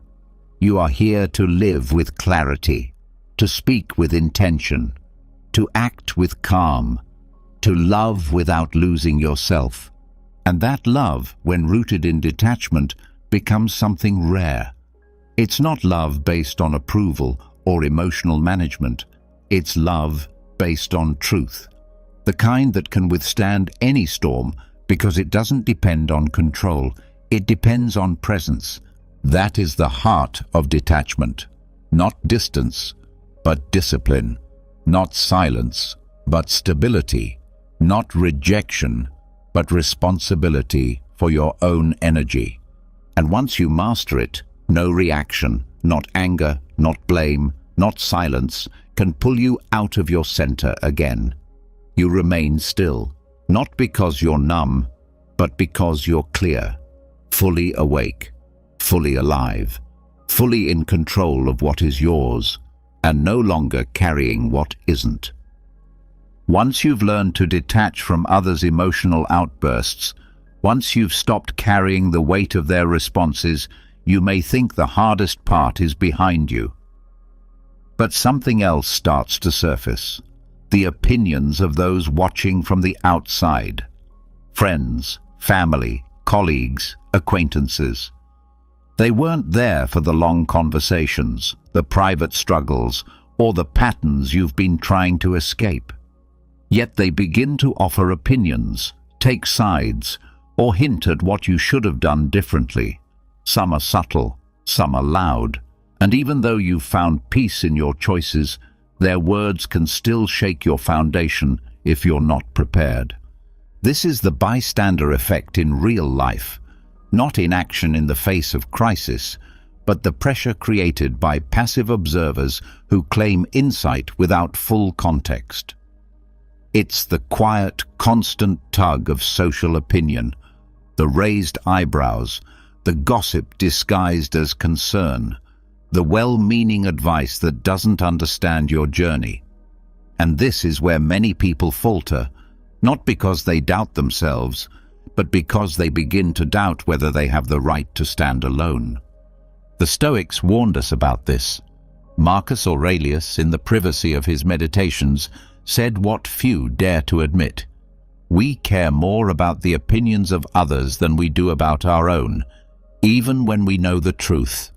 Even when we've made choices with full awareness, there is still a craving for approval, a subtle desire to be seen as reasonable, as kind, as fair. And when third parties suggest otherwise, it feels like a threat, not to your decision, but to your identity. This pressure intensifies when the other person you've detached from starts telling their version of the story. Suddenly, people who were neutral begin to shift. They speak on things they didn't witness. They take sides without understanding both perspectives. And if you're not anchored in your reason, their judgment can pull you right back into emotional confusion. You start explaining again, defending again, questioning again. Not because anything changed, but because your peace was shaken by people who were never part of the story's depth. This is the trap. Not just the fear of being disliked, but the fear of being misunderstood. The belief that unless others agree, your clarity isn't complete. But this is false. Truth is not built on consensus. It does not require a crowd to confirm its strength. It only requires your own inner alignment. Third parties can only pull you back in if you leave space for their opinion to override your own. If you believe that reputation matters more than reality, you will keep reaching for explanation and performance. But when you place your self-respect above social comfort, you learn to stand in silence while others speculate. You learn to let people be wrong about you without losing sleep. This doesn't mean you isolate yourself or reject all feedback. It means you develop discernment. You ask, does this person know the full picture? Have they seen my growth, my process, my reasons? Or are they reacting based on one side, one story, or their own discomfort with confrontation? Most people avoid conflict, and when they see someone setting boundaries or walking away, they don't see courage, they see disruption. And disruption always makes the passive uncomfortable. Their discomfort is not your burden. Their misunderstanding is not your failure. Their silence in your struggle and their voice in your healing do not carry equal weight. When you understand this, you begin to move differently. You stop trying to earn back favor. You stop editing your life to appear more palatable. You stop apologizing for choices that took everything in you to make. You also stop using others' validation as proof you're on the right path. This is vital, because if their praise can affirm you, their disapproval can derail you. And either way, your center belongs to them, not to you. The Stoics believed that approval is fleeting, fragile, and often given for the wrong reasons. To chase it is to build a house on sand. One wave, one shift in opinion, and your peace collapses. You don't need everyone to understand your boundaries to hold them. You don't need the crowd's applause to move forward. You need clarity. You need reason. You need the ability to wake up, look at yourself, and know that you lived in accordance with what you believe is right. This kind of self-trust comes from consistency, from choosing your values even when it's not convenient, from holding the line even when people push against it, from letting go of the illusion that you owe the world a version of yourself that fits their expectations. Some will call you distant, some will call you difficult, some will say you've changed.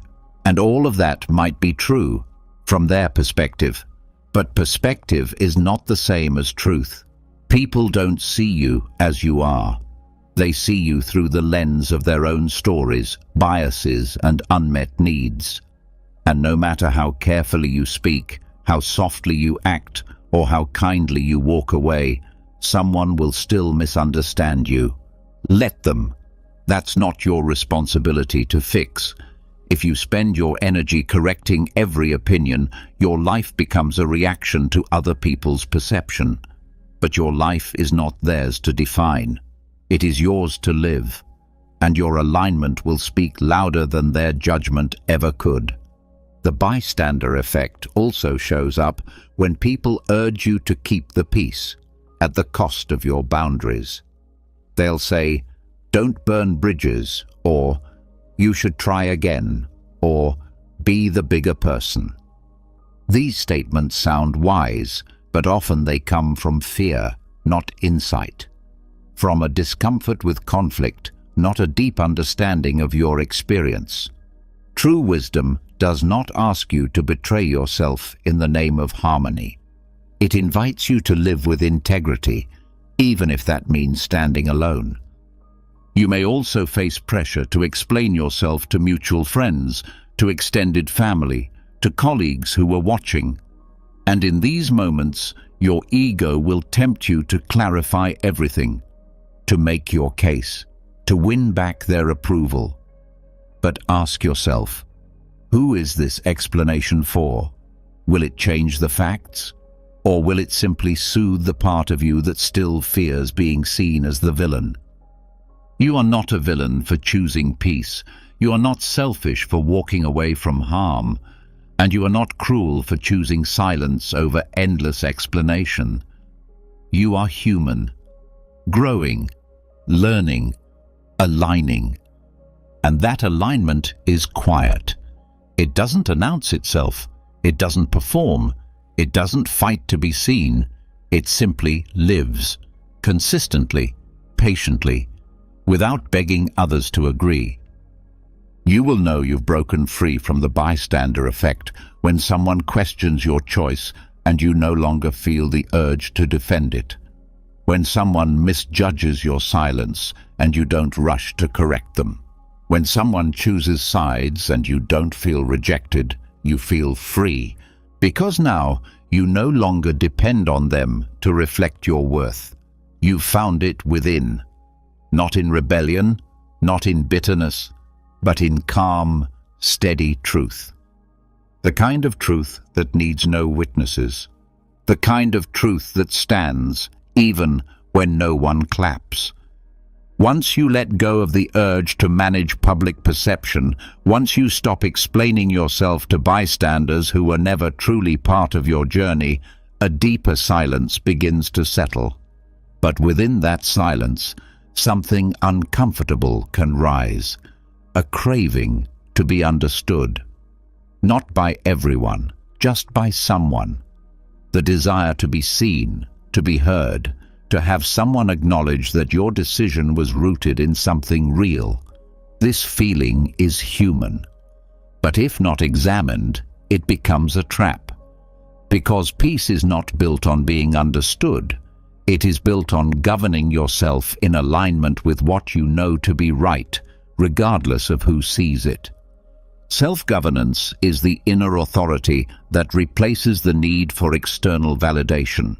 It is what allows you to act with conviction even when no one else agrees.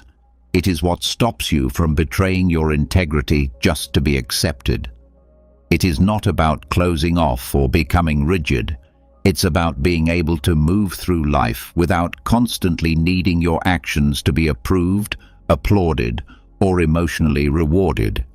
The need to be understood is natural, but when it becomes the foundation of your behavior, it weakens your stability. You begin tailoring your truth to make it easier to digest. You soften your boundaries so others won't take offense. You speak not to express yourself clearly, but to be liked, and in doing so, you drift from your center. Not because your principles changed, but because you no longer felt safe living by them without applause.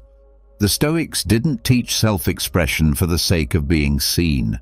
They taught alignment. They valued clarity of thought and disciplined action. They knew that most of the world would never understand a person who chooses reason over reaction or stillness over performance. And they accepted that misunderstanding is often the price of inner peace. When you act from self-governance, You speak because there is value in speaking, not because you need others to agree. You clarify your boundary when it serves the situation, not because you fear being misread. You don't offer long stories about your past just to justify your present. You understand that your life is your responsibility, not a public statement waiting for commentary.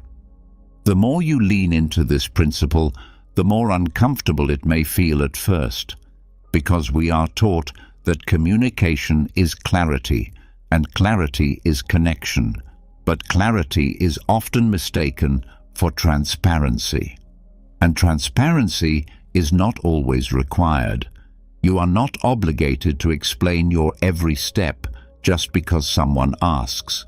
You are not wrong for choosing privacy over confession, and you are not closed off just because you no longer overshare. True self-expression is not about volume, it's about alignment. When your words reflect your values, when your actions mirror your beliefs, you are already living with clarity, even if no one else sees the full picture. That clarity is enough. You do not need your life to be understood like a story. It is not a performance. It is a practice. This doesn't mean you avoid connection. It means you choose it wisely. You express when it builds, not when it appeases. You speak when it adds, not when it protects your image. And you grow comfortable knowing that some people will misunderstand you no matter what you say, because their understanding is not shaped by your clarity. It's shaped by their lens. Some will hear your silence and assume indifference. Some will witness your boundaries and call it arrogance. Some will watch you walk away and call it cruelty. But none of that changes the truth if you are living it honestly. You were not put here to be everyone's version of right. You were put here to be aligned with what you believe is just and good and rational. Self-governance means you take ownership of your own mind. You stop needing permission to be at peace. You stop asking for consensus before making a decision. You trust your process enough to let it unfold without commentary. You no longer need the people around you to confirm your path, because you've examined it. You've questioned your motives. You've refined your reasons. You've looked at your fear and chosen what aligns with virtue, not with ego. That kind of clarity doesn't always need to speak. It just lives. This is also why silence becomes a form of power. When you are governed internally, you no longer fear being quiet. You no longer need to broadcast your reasoning to feel solid in your truth. And when people question you, when they push for answers you've already made peace with, you don't react with panic. You don't scramble to justify. You respond with calm, or you don't respond at all. And even when doubt creeps in, when you start to wonder if maybe you should say more, prove more, explain more, you stop. You breathe. You return to your principles. You remind yourself that understanding is not the measure of truth. Alignment is. And that every moment you choose alignment over approval, you strengthen your self-governance. This makes you more consistent. You're no longer pulled in different directions based on who you're speaking to. You no longer adjust your story to fit your audience. You speak from one place, your values. You move from one foundation, your reason. And that consistency is what gives you long-term peace, even if short-term misunderstandings arise. It also helps you avoid overexposure, because sometimes the desire to be understood leads to oversharing, not from connection, but from fear. Fear that if people don't see all the context, they'll make the wrong assumptions. But the truth is, they might assume incorrectly anyway. And you might exhaust yourself offering every detail, only to realize that the people who truly understand you don't need all of that. And the ones who don't will never be satisfied, no matter what you share. So you become selective, not secretive, but intentional. You learn to speak with purpose, not for approval. You learn to hold space for your truth without needing it to be reflected back to feel real. And you learn to be misunderstood with dignity, not as a punishment, but as a necessary part of living honestly. This discipline also strengthens your relationships, because when you're not performing for others' understanding, you invite people into connection that's based on authenticity, not performance. You allow real closeness, not one built on constant explanation, but on shared values, mutual respect, and quiet trust. People feel the difference. They may not always know your full reasoning, but they can sense your steadiness. And that steadiness becomes a lighthouse, not because it demands to be seen, but because it doesn't move in the storm. This is the paradox of self-governance. The more you stop trying to be understood, the more deeply you begin to understand yourself. And once that happens, you no longer need approval. You no longer fear judgment.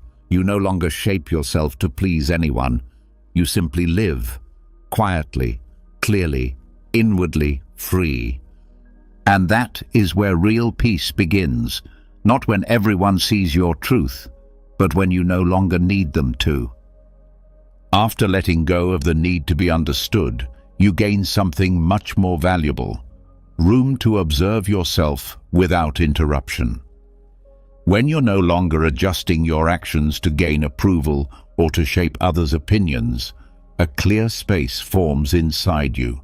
In that space, the real work begins, not the kind that focuses on others, but the kind that turns inward with honesty.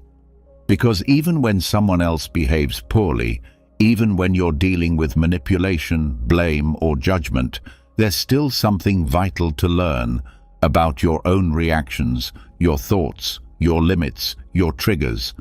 Every difficult person, every frustrating interaction becomes a mirror. This is where character is built, not in comfort, but in challenge. Not when people agree with you, but when they oppose you. When they test your patience, your self-control, your ability to stay grounded. This is not about romanticizing harm or pretending dysfunction is noble. It's about refusing to waste any experience. It's about taking even the hardest interactions and asking, what can I learn here about myself? The Stoics did not seek out suffering, but they trained their minds to find usefulness in adversity. Marcus Aurelius reminded himself daily that people would be rude, ungrateful, deceitful, not to feel superior, but to prepare, to expect, to grow, to meet others' shortcomings with steadiness, and to use that discomfort as a tool to sharpen virtue. This mindset transforms the way you approach toxic dynamics. You stop being surprised, you stop making it personal, and instead, you start learning. When someone pushes your boundaries, how do you respond? With defensiveness, with silence, with over-explanation? When someone twists your words or questions your motives, what part of you rises first? Is it the need to be right, the urge to attack back, the desire to retreat into bitterness? These moments are more than difficult. They are diagnostic. They reveal what still needs strengthening inside you. Each interaction is a kind of mirror, not because the other person is right, but because their behavior pulls something out of you. You might feel anger. You might feel small. You might feel the pull to fix or control. None of these reactions are wrong, but they are signals. They show where your work is. They show where your peace is still conditional, where your detachment still needs grounding. Using the mirror doesn't mean excusing harm. It means using it. If someone disrespects you, your response reveals your standard for self-worth. If someone lies, your reaction shows how tightly you cling to the idea that others must always be truthful for you to feel secure. If someone withdraws love, it shows whether you've built your identity on external validation. This doesn't mean that other people's actions are your fault. It means their behavior can teach you something, if you're willing to look beyond blame. Blame will always feel easier, but it keeps you powerless. It makes your growth dependent on someone else changing. That's not Stoic strength. That's stagnation. Stoic strength is asking, who am I becoming through this? Maybe the lesson is that you need to slow down your responses. Maybe it's that you're still emotionally entangled in someone else's perception. Maybe it's that you talk about boundaries more than you live them. Maybe it's that your compassion sometimes turns into over-responsibility. Every insight you gather becomes another piece of self-governance. Toxic interactions also highlight where you've grown. The things that once triggered you may now pass through you without reaction. The conversations that used to spiral into conflict now end with a calm, quiet sentence. You see the mirror, and you respond with reflection instead of reflex. That's the kind of progress that can't be faked. It's felt, and it lasts. This inner refinement is not about becoming passive. It's about becoming selective with your energy. When you realize that someone's aggression doesn't require a response, you reclaim time. When you notice that someone's praise doesn't inflate you like it used to, you reclaim balance. You stop being pulled back and forth by the emotional tides of others. You become grounded, not because you've hardened, but because you've trained. And training requires repetition. There will be moments where you fail. You'll react when you wanted to remain calm. You'll speak when you meant to stay quiet. But even that is a mirror, not for judgment, for information. You ask, what pulled me out of alignment? And what can I adjust? The more you use the mirror, the less offended you become. You stop expecting others to act with the same level of awareness you've worked hard to build, and when they fall short, you don't spiral. You observe, you assess, you choose your next move from reason, not reaction. This also makes you more compassionate, not just to others, but to yourself. Because when you start to see that your own reactivity was never weakness, but untrained sensitivity, you stop punishing yourself for past behavior. You start guiding yourself gently but firmly toward better choices, toward clearer action, toward greater alignment. You learn to respond with precision. Not every comment deserves a reply. Not every provocation needs attention. Not every false narrative needs correcting. You conserve your energy for what matters, and you use difficult people as resistance training for your emotional strength. You also become more honest about your own tendencies. Maybe you've used silence as control. Maybe you've withheld emotion to feel safe. Maybe you've tried to gain love through compliance, or comforted others just to avoid conflict. These aren't flaws. They are learned responses. But they are not fixed traits.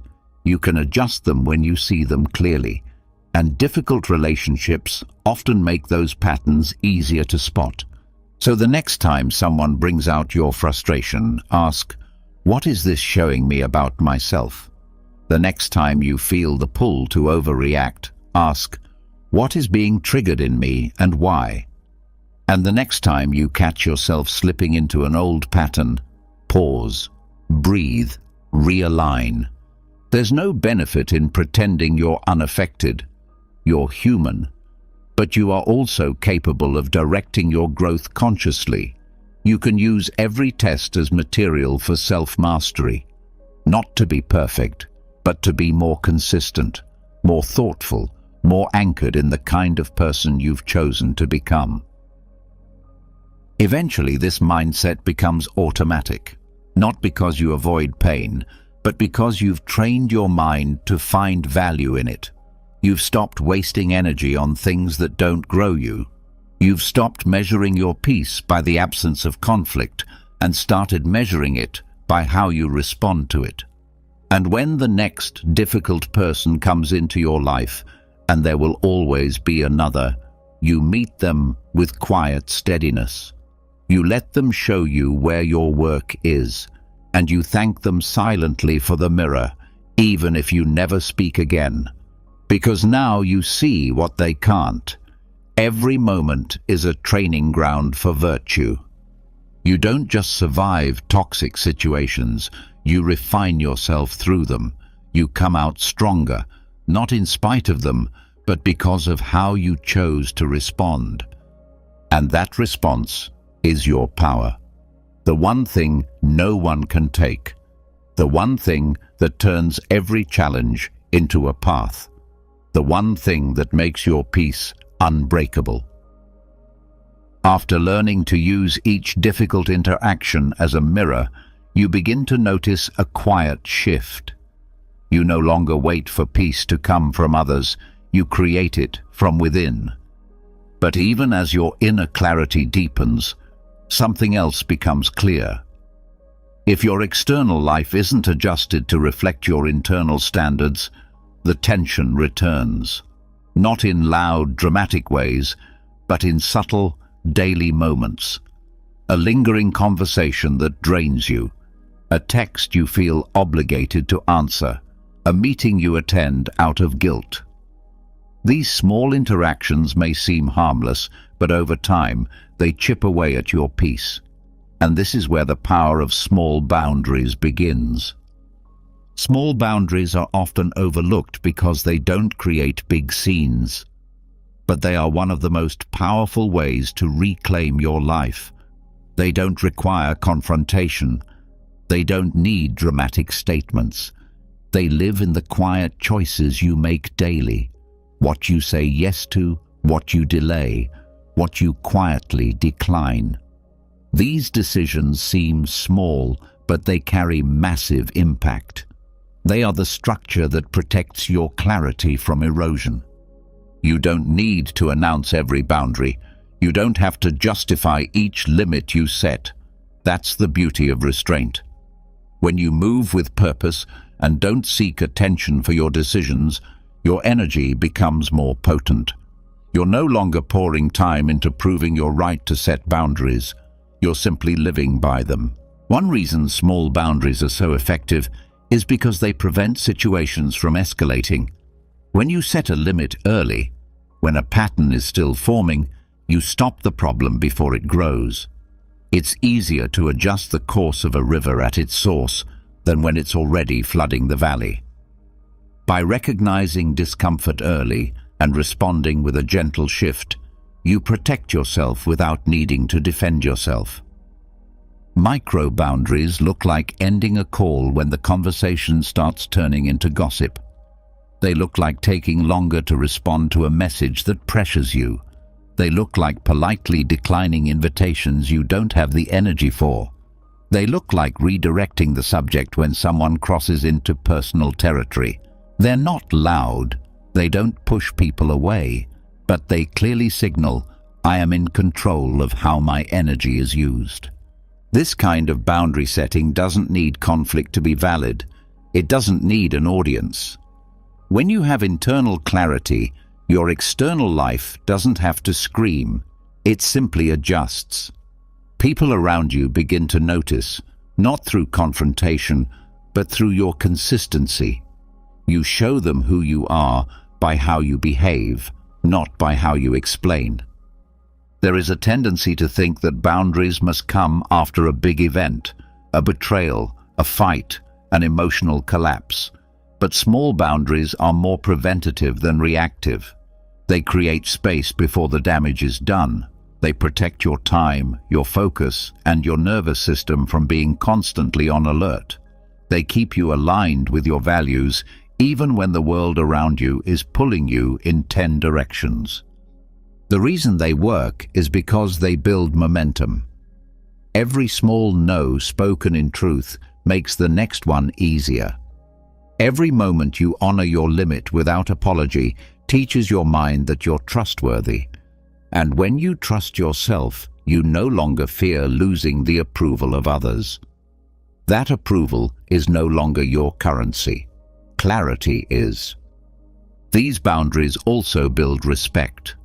Maybe not from everyone. Some will be confused, some will test the limit, and some may withdraw. But the ones who belong in your life will adapt. They'll notice the integrity behind your choices. They'll adjust their own behavior, not out of obligation, but out of recognition. You've stopped negotiating your standards. Small boundaries also help you conserve energy for what matters. When you're constantly managing big emotional waves, you don't have the space to think clearly or live creatively. But when your life is structured with clear, consistent limits, your mind can rest. You're not always preparing for damage control. You're maintaining your peace with daily practice. The practice of setting these boundaries is also a mirror. It shows you where you still feel guilt, where you still think you need to justify rest, where you feel responsible for managing others' reactions. Each time you hesitate to draw a line, ask yourself, what story am I still holding that makes me feel I must always be available? Often the discomfort of setting a boundary isn't about the other person. It's about the internal belief that you must earn your worth by being endlessly open. The Stoics understood restraint as a form of power. They didn't value emotional shutdown, but they did value emotional discipline. Boundaries reflect that discipline. They say, I know myself, and I don't need to offer all of me just to feel accepted. They create structure so your freedom can grow within it. Think of small boundaries like trimming a garden, not to remove life, but to create space for it to thrive. You prune conversations, remove distractions, limit access, not to punish others, but to protect the peace you've built, peace that didn't come easily, peace that's worth defending. These boundaries also allow others to grow. When you no longer overfunction in relationships, you give others the chance to take responsibility for themselves. You step out of roles that were never yours to hold. You let people meet you where you are instead of chasing them with accommodation. That space may feel uncomfortable at first, but it's where real maturity begins. You also stop making exceptions that betray your principles. You stop saying yes because you're afraid of seeming rude. You stop replying immediately just to soothe someone else's anxiety. You stop attending things that leave you drained just to be seen as supportive. You begin to make decisions not from fear of reaction, but from alignment with your values. That alignment simplifies everything. You no longer need to explain yourself constantly. You no longer overthink every interaction. You trust your actions to speak for you. And the people who don't understand may fall away. But they were only holding on to a version of you that no longer exists. You replace performance with presence. You replace people-pleasing with grounded participation. You stop trying to be everywhere, for everyone, at the cost of your own well-being. You choose your center, and your life begins to reflect that choice. Not in big dramatic shifts, but in the rhythm of your day, the tone of your voice, the things you no longer allow. And when conflict arises, because it still will, your response is clearer. You're not responding from overwhelm. You're responding from a place that's already been protected by your daily discipline. You're not scrambling to regain balance. You've never left it. This is what freedom looks like when it's built from within, not the kind of freedom that comes from escape, but the kind that comes from design, from being so consistent in your boundaries that your life begins to shape itself around peace. You don't need to yell your limits. You don't need to harden yourself. You don't need to isolate. You simply need to act from self-respect, to value your energy enough to treat it like it matters, not with rigidity, but with care. And in that care, everything begins to change, not through force, but through structure, not through argument, but through quiet consistency, not through dramatic exits, but through small, daily choices that speak louder than any explanation ever could. Once small boundaries become part of your life, something deeper starts to surface.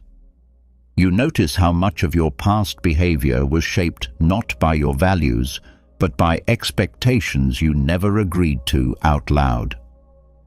Agreements you didn't sign but followed anyway, patterns you inherited, roles you stepped into, emotional debts you kept paying, without ever questioning why.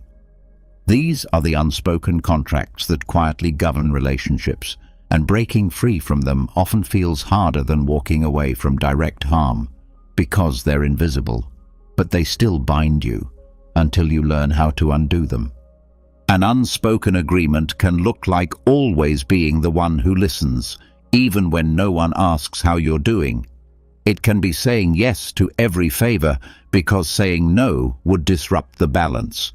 It can be absorbing emotional weight because somewhere along the way you learned that your peace wasn't as important as someone else's comfort.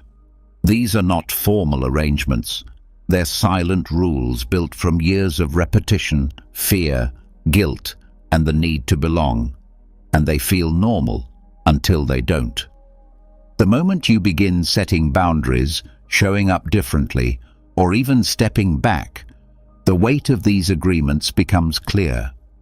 You start feeling resistance, not just from others, but from within yourself. You feel guilt for not answering the phone. You feel anxiety for saying no. You feel disloyal for finally protecting your time. But these feelings don't mean your actions are wrong. They mean you're breaking an old contract that was never fair to begin with. Many of these agreements were formed early. You may have learned that love was conditional, that your value came from being needed, that your worth was tied to how much you gave, and so you adapted. You stayed small, agreeable, available. You didn't call it a contract back then. You called it connection. But now, with clarity, you can see the cost, and it's time to renegotiate.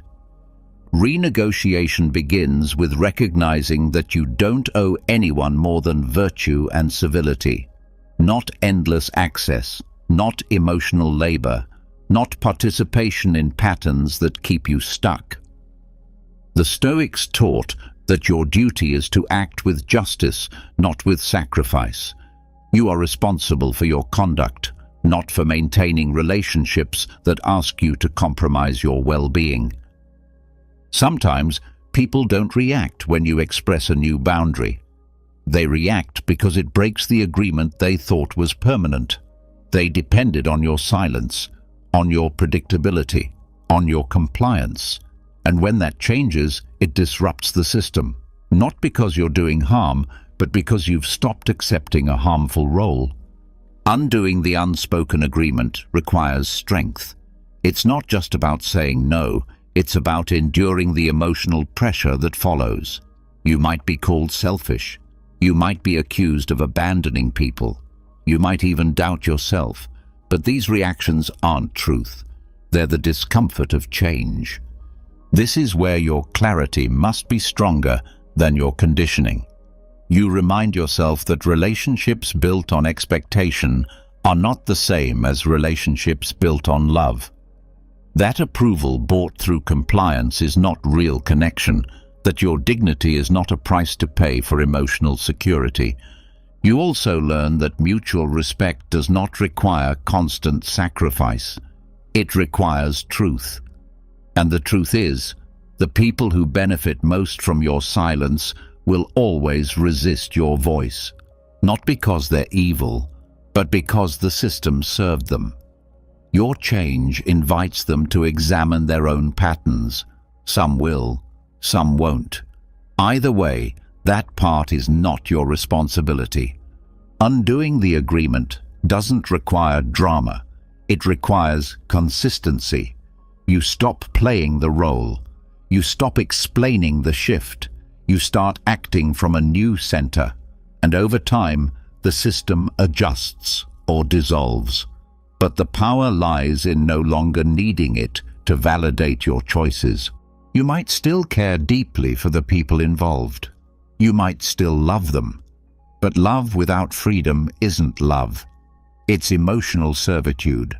And staying in agreements that damage your sense of self does not make you loyal, it makes you invisible.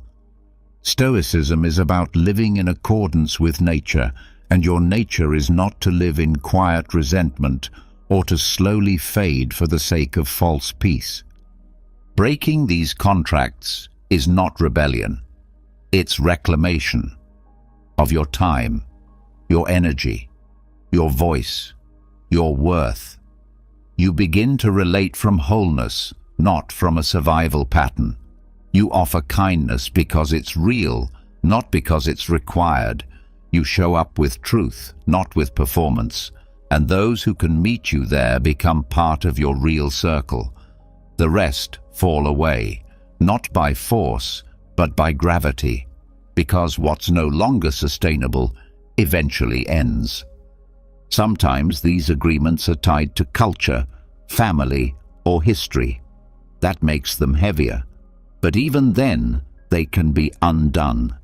Not through conflict, through quiet clarity. You stop showing up in the same way. You detach from roles that never reflected who you truly are.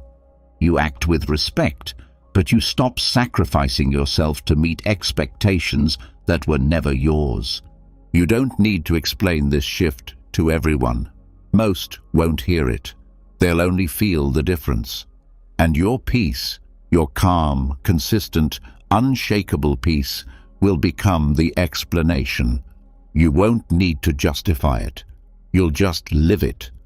And in doing so, you'll create new agreements, spoken or not, ones built on mutual care, honest communication, and shared responsibility. Not emotional dependency, not guilt, not obligation. These new connections will require less effort, not more, because they won't need you to constantly prove your worth. You'll simply be allowed to exist, fully, clearly, without distortion. That's what happens when you stop playing old roles. You start writing your own terms, not selfishly, but wisely. You stop trying to be everything to everyone. You start becoming the person who doesn't abandon themselves just to be accepted. The shift may be slow, it may feel lonely, but in time, it becomes liberating.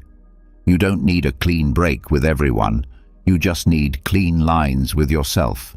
And once those are in place, your life begins to change, not through force, but through quiet refusal to play parts that no longer fit. You're not breaking anything that was whole. You're releasing what was already unsustainable. You're ending agreements that required your silence. And in doing so, you're making space for something far greater. Relationships that are rooted in reality, in equality, in choice, not in a quiet, unpaid debt that never belonged to you. You walk forward, not bitter, but clear. Not defensive, but free. Because you finally understand, you owe no one your erosion. You owe only truth, respect, and your own integrity. And that is more than enough. Once you begin undoing the unspoken agreements, once you realize you owe others only what is fair and virtuous, not your silence, not your emotional labor, not your constant availability, you will likely find yourself standing in a space that feels both unfamiliar and powerful. That space is called choice. And from it, you are now able to decide not only how to engage, but when not to engage at all.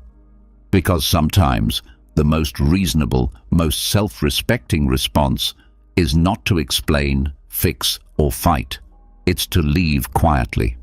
not as a dramatic exit, but as a deliberate strategic withdrawal. Choosing absence doesn't mean you gave up. It means you stopped giving yourself away. When presence becomes a sacrifice of inner peace, the act of stepping back becomes an assertion of dignity. The Stoics understood this.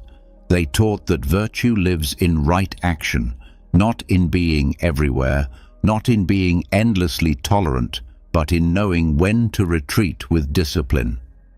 There are times when your presence is misunderstood, when no matter how calmly you speak or how honestly you show up, the space doesn't allow for mutual respect. It's filled with reaction, with manipulation, with noise. And at a certain point, staying is no longer strength. It's surrendering your peace to chaos. That's when choosing absence becomes essential. You're not abandoning others. You're refusing to abandon yourself. Strategic withdrawal is not about running away. It's about choosing not to pour effort into places that do not return clarity, growth, or truth. It is stepping back, not to punish, but to protect. It requires no announcement, no justification, just a firm decision based on what your peace requires. This choice often comes after many attempts to fix what couldn't be fixed. It follows effort, communication, and patience. It arrives when you realize that being present is no longer useful, that your energy is being spent, not shared. It is a last form of self-respect, not as a reaction, but as a principle. Removing yourself can feel like defeat when you've been conditioned to stay, to prove your loyalty by enduring, to earn love by holding everything together. But endurance without purpose is erosion. And love that demands your silence is not love, it's control. Strategic withdrawal changes the way you define strength. No longer is it about how much you can tolerate. It becomes about how clear you can remain when everyone else wants you tangled. It becomes about how still you can stay when noise surrounds you. Strength becomes absence, not as avoidance, but as an intentional boundary. You will feel the urge to explain your silence. You will feel the impulse to soften the distance with kindness. But every time you reinsert yourself into a dynamic that isn't rooted in mutual understanding, you trade strategy for reaction. The Stoics would remind you that silence is not weakness. It is self-command.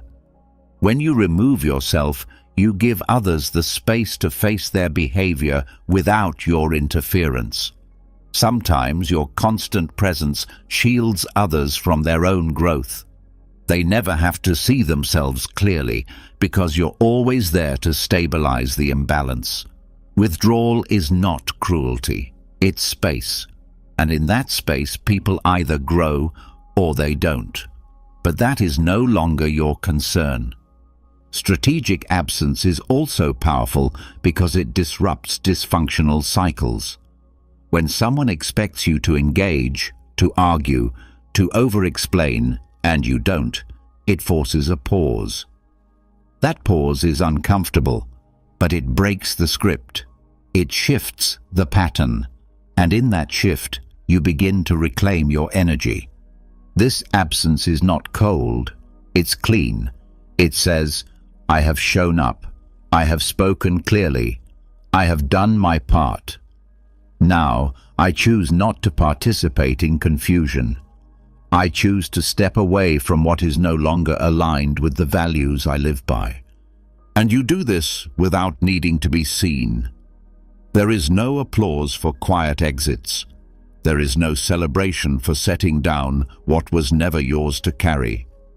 But there is peace, a quiet, steady peace that builds when your life stops orbiting around, trying to be understood in places unwilling to understand. You also learn that withdrawal is not final. Sometimes distance creates room for clarity. Sometimes Silence brings things to light, but whether the space becomes reconciliation or simply closure, it serves a purpose. The outcome doesn't matter as much as the principle. You stepped away because it was the most respectful thing you could do, for yourself and even for them. You'll notice how much time opens up when you stop engaging out of habit. You'll see how much lighter your day feels when you no longer carry conversations that go nowhere. You'll feel your mind begin to settle, your body to relax, your thoughts to move more freely, because you're no longer in a constant state of emotional negotiation. Choosing absence also helps you rebuild your internal authority. You remember that you don't have to explain your absence to earn permission for it. You don't have to justify why you need space. You are allowed to honor your own limits, whether or not others see their value. You'll meet resistance. People who depended on your compliance may call you selfish. Those who relied on your emotional labor may accuse you of being cold. But their discomfort is part of the system adjusting. Not because you've done wrong, but because you've done something unfamiliar. You've acted without seeking approval.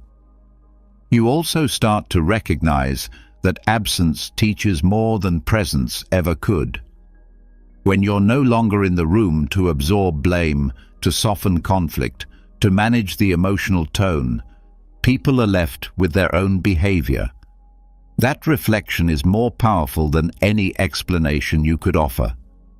And sometimes, that's the greatest gift you can offer someone. Space to see themselves without your buffering. Not as a punishment, as a truth.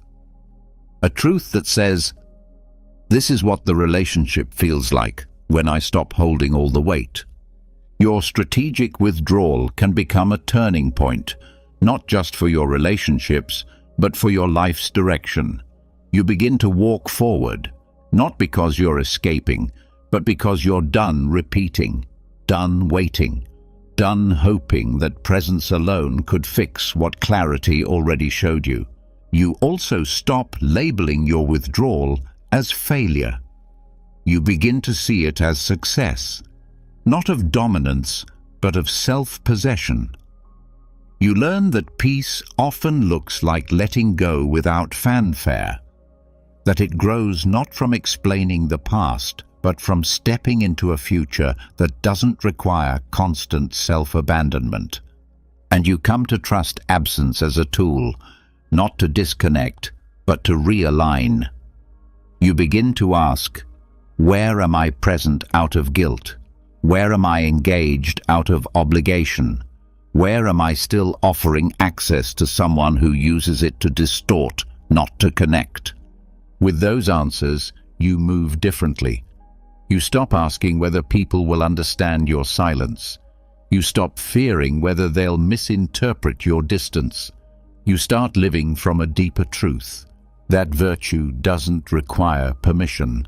That discipline sometimes means walking away, not with anger, but with clarity. Strategic withdrawal is the closing of a door that needed to be shut long ago. Not slammed, just closed, slowly, firmly, and without apology. And on the other side of that door, you find yourself, not as someone who lost something, but as someone who remembered they were never meant to carry so much. You walk forward lighter, clearer, with more space to build a life that doesn't drain you. A life made of peace, that doesn't demand explanation. A life where presence is given, not expected. And where absence is not a weakness, but a choice made in quiet strength.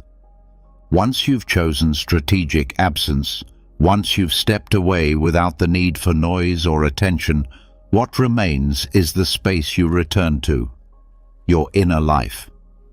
But absence alone isn't the final step. It opens the door, but what you do with the quiet that follows is what truly defines the next phase of your strength. Walking away doesn't end the emotional pull. It simply removes you from the immediate noise, the attachments, the unfinished thoughts, the emotional residue that all stays unless you clear it deliberately. And this is where the Stoic practice of energetic detachment begins. Energetic detachment is not about shutting down or becoming numb. It's about reclaiming your internal space. Just as you would clean a cluttered workbench before beginning a new project, your mind must also be cleared of the mental and emotional leftovers that remain after intense connections. You don't need anger to step away, but you do need clarity to move forward. And that clarity doesn't come from time alone. It comes from active reflection. The mind stores more than thoughts. It holds emotional memory, triggered responses, unspoken conversations, and lingering loops of what if and maybe I should have. These thoughts are not neutral. They are energetic threads pulling on your attention, pulling you back into what you've already left. And even if your body is no longer present, your peace will not be complete until your attention is fully reclaimed. The Stoics understood that emotional clutter clouds reason. If your inner world is filled with the residue of someone else's chaos, you will not be able to hear your own logic. You won't be able to see the present clearly if your mind is still rehearsing the past. That's why detachment isn't something you wait for, it's something you build. Start by becoming aware of what you're still holding. Not just memories, but roles.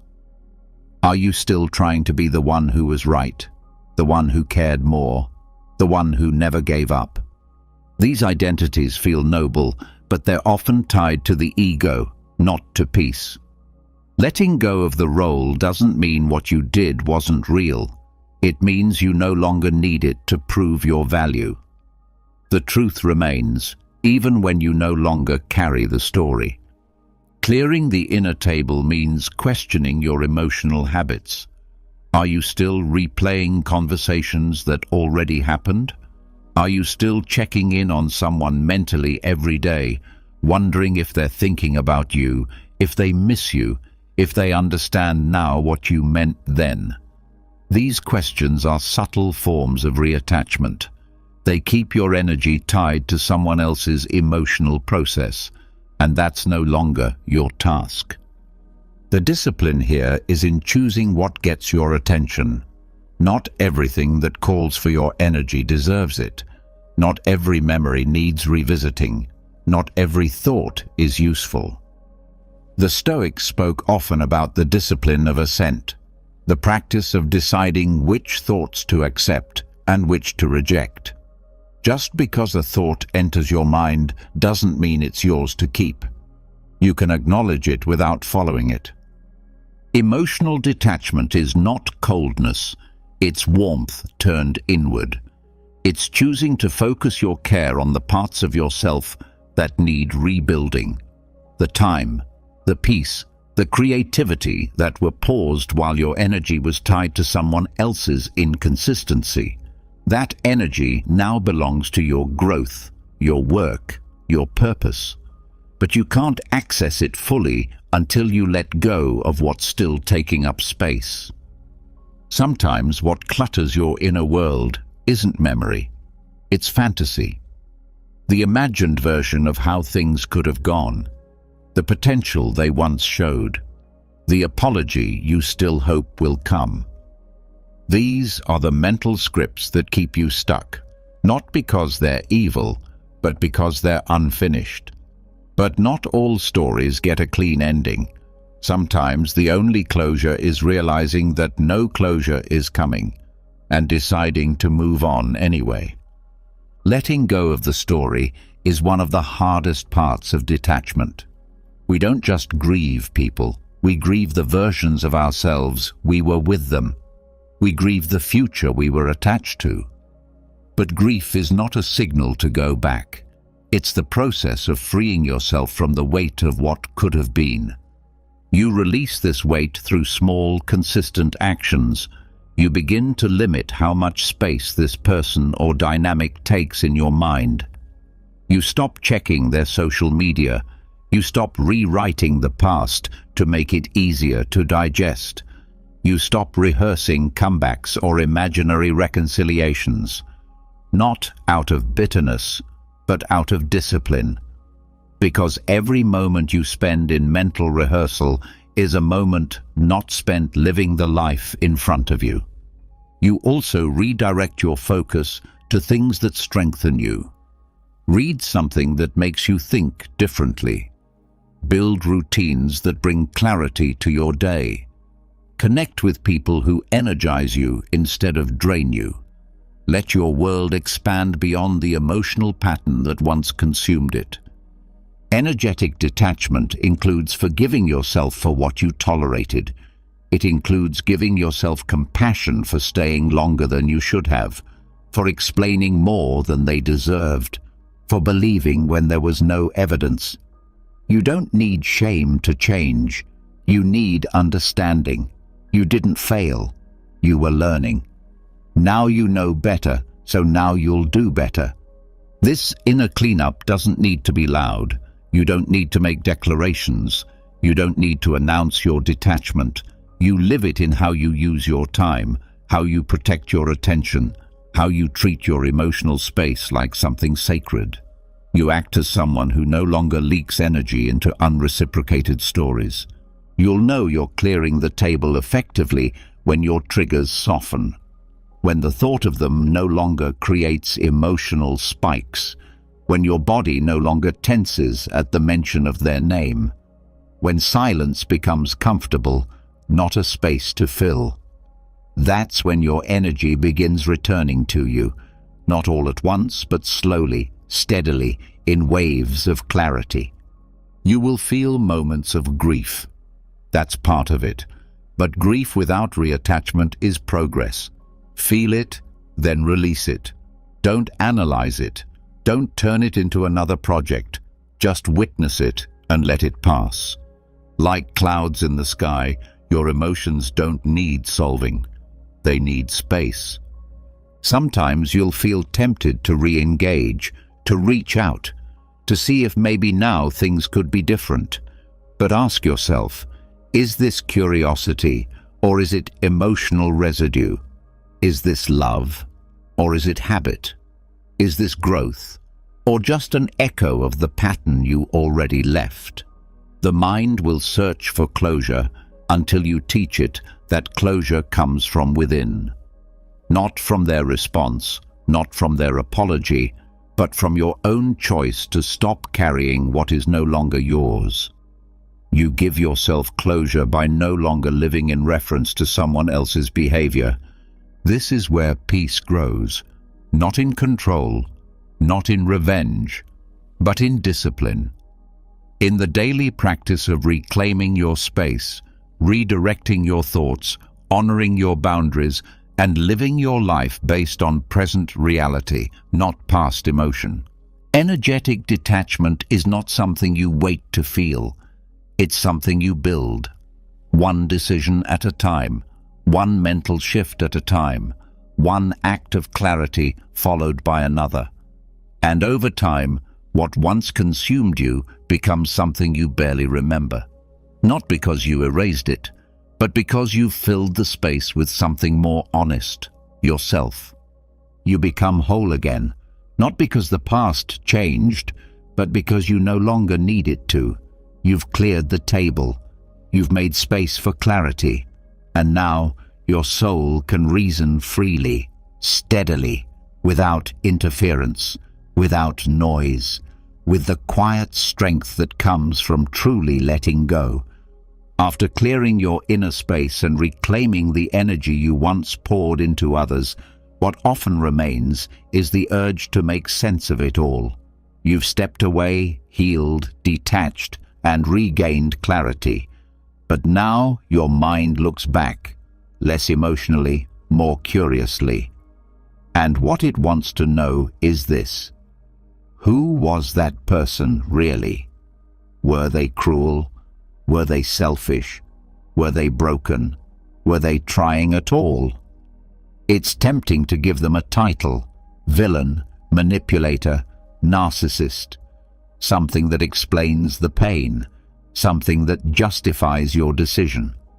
But while that might bring momentary comfort, Stoicism calls for something more courageous: understanding without labeling. You cannot move forward in full peace if you're still trapped in the habit of moralizing others. Defining someone as bad may help you set a boundary, but it also keeps you emotionally bound to them. Just as putting someone on a pedestal turns them into a reference point for your worth, demonizing them makes them the central figure in your pain story. And both roles, hero and villain, hold power over your peace. The Stoics believed that people act according to what they know, what they've been shaped by, and how much clarity they possess. Most people are not malicious by nature. They are unconscious. They are reactive. They are operating through fear, patterns, and deeply rooted wounds. This doesn't excuse harmful behavior, but it places it in context. It brings the temperature down. Because it's hard to hate someone you begin to see as just another human being struggling with their own unresolved past. Labeling invites emotional entanglement. If you see someone as the one who ruined me, then your healing depends on disproving that narrative. You will look for validation, for revenge, for emotional closure that may never come. But if you see them simply as someone whose behavior no longer aligns with your path, you are free to leave without needing to rewrite the story. You also stop waiting for the day they'll realize what they did. You no longer need them to feel guilty, because when you remove the label, you remove the drama. You begin to live from a higher place, not moral superiority, but grounded neutrality. You accept that human beings are inconsistent, flawed, and often unaware of how their actions affect others. Even when the hurt was deep, even when the pattern was harmful, you can still choose to see the other person as someone lost in their own struggle. Not a saint, not a monster, just someone who did what they knew how to do, however inadequate that may have been. And now, your responsibility is not to change them. It's to stop orbiting around them. This perspective shifts the way you process memories. You no longer have to reframe every moment to fit your new narrative. You stop twisting the past to make yourself feel stronger. You stop deleting every good memory just to hold on to the anger. Because now you understand, a person can have moments of care and still be wrong for you. They can have intentions that seemed pure and still create harm. That paradox doesn't need solving. It needs accepting. Seeing the other person as a fellow struggler doesn't mean inviting them back in. It doesn't mean letting your guard down. It means leaving the battlefield. It means no longer needing to carry emotional weapons to defend your story. You still maintain distance. You still hold your standards, but you do it without painting them in black and white. This is especially important if you tend to internalize blame. If you've spent time wondering if you were overreacting or too sensitive, you may be tempted to label the other person just to feel sure. But certainty built on judgment is unstable. Real certainty comes from seeing things clearly, not emotionally. From naming patterns, not people. From identifying behaviors, not identities. When you stop creating roles, you also stop assigning yourself one. You're no longer the victim. You're no longer the fixer. You're no longer the fool. You're simply someone who had an experience. And now you're someone who has grown. This makes you more effective in future relationships. Because you're not carrying unprocessed judgment into new dynamics. You're not projecting traits onto others just because they remind you of someone from the past. You've let that old identity go, not because it didn't matter, but because you've outgrown the version of yourself that needed it. This perspective also teaches you humility. The moment you stop labeling others as inherently flawed, you open space to reflect on your own patterns. You stop asking, "What's wrong with them?" and begin asking, "What am I still healing that drew me into this dynamic?" That's not self-blame. That's self-inquiry. And it gives you power. Because you're no longer waiting for someone else to change, you're focused on evolving your own awareness. You begin to notice how you respond to emotional inconsistency, how you may have tolerated disrespect because you confused it with intensity, how you stayed longer than you should have because leaving felt like failure, how you kept showing up with love, not because they earned it, but because you didn't yet believe you could walk away without it. All of that becomes visible when you stop focusing on their character and start understanding your own growth. This does not mean downplaying harm. It means refusing to stay emotionally stuck in the frame of me versus them. It means moving into a state of personal sovereignty. You begin to say, "Yes, this happened. It hurt. It shaped me. But I do not need to carry a caricature of this person in my mind forever to validate my decision to leave." You begin to value internal balance more than external judgment. You choose peace over emotional righteousness. You let others be whoever they need to be in their own story, and you write your own without making them the antagonist. This choice brings unexpected calm. When their name comes up, you don't react. When a memory surfaces, you don't spiral. When they reappear in thought, you don't feel triggered. Because you no longer need to control how they are seen. You've stopped needing them to be the villain for your healing to be real. Instead, you recognize them for what they were. Another human on the path, maybe lost, maybe stubborn, maybe unwilling to grow, but not a monster, just a person. And in that truth, you finally feel light. Because you've put down the story you were holding, you've stopped carrying the emotional weight of proving your pain. You simply live, quietly aligned, knowing that you've moved forward not with bitterness, but with understanding. And that understanding is what turns experience into wisdom. Not because it justifies the past, but because it clears the way for a new kind of future. One where you no longer need labels to feel strong. One where peace is built not on defense, but on deep, clear seeing of others, of yourself, of the human condition we all share. You've now walked through one of the hardest paths any person can take. Not the loud breakups or explosive exits, but the quiet, deliberate journey of cutting ties with toxic people without drama. You've learned that true freedom begins not with confrontation, but with clarity. That silence isn't weakness, it's wisdom.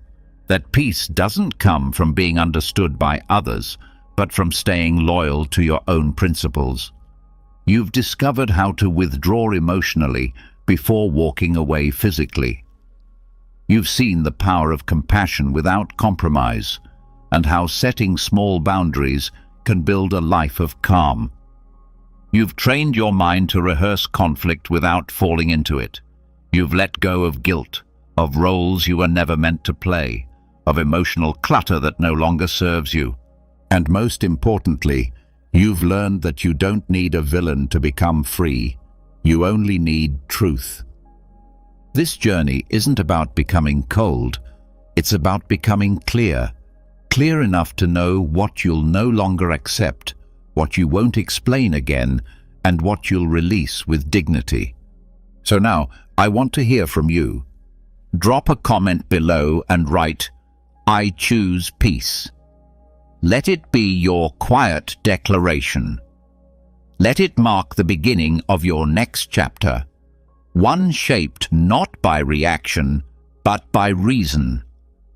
If this guide gave you clarity, strength, or even just a new perspective, subscribe to the channel. New content is coming to help you live more intentionally, with less chaos and more self-mastery. No drama, just truth. You're not walking away from people, you're walking toward yourself. And that's the most stoic move of all.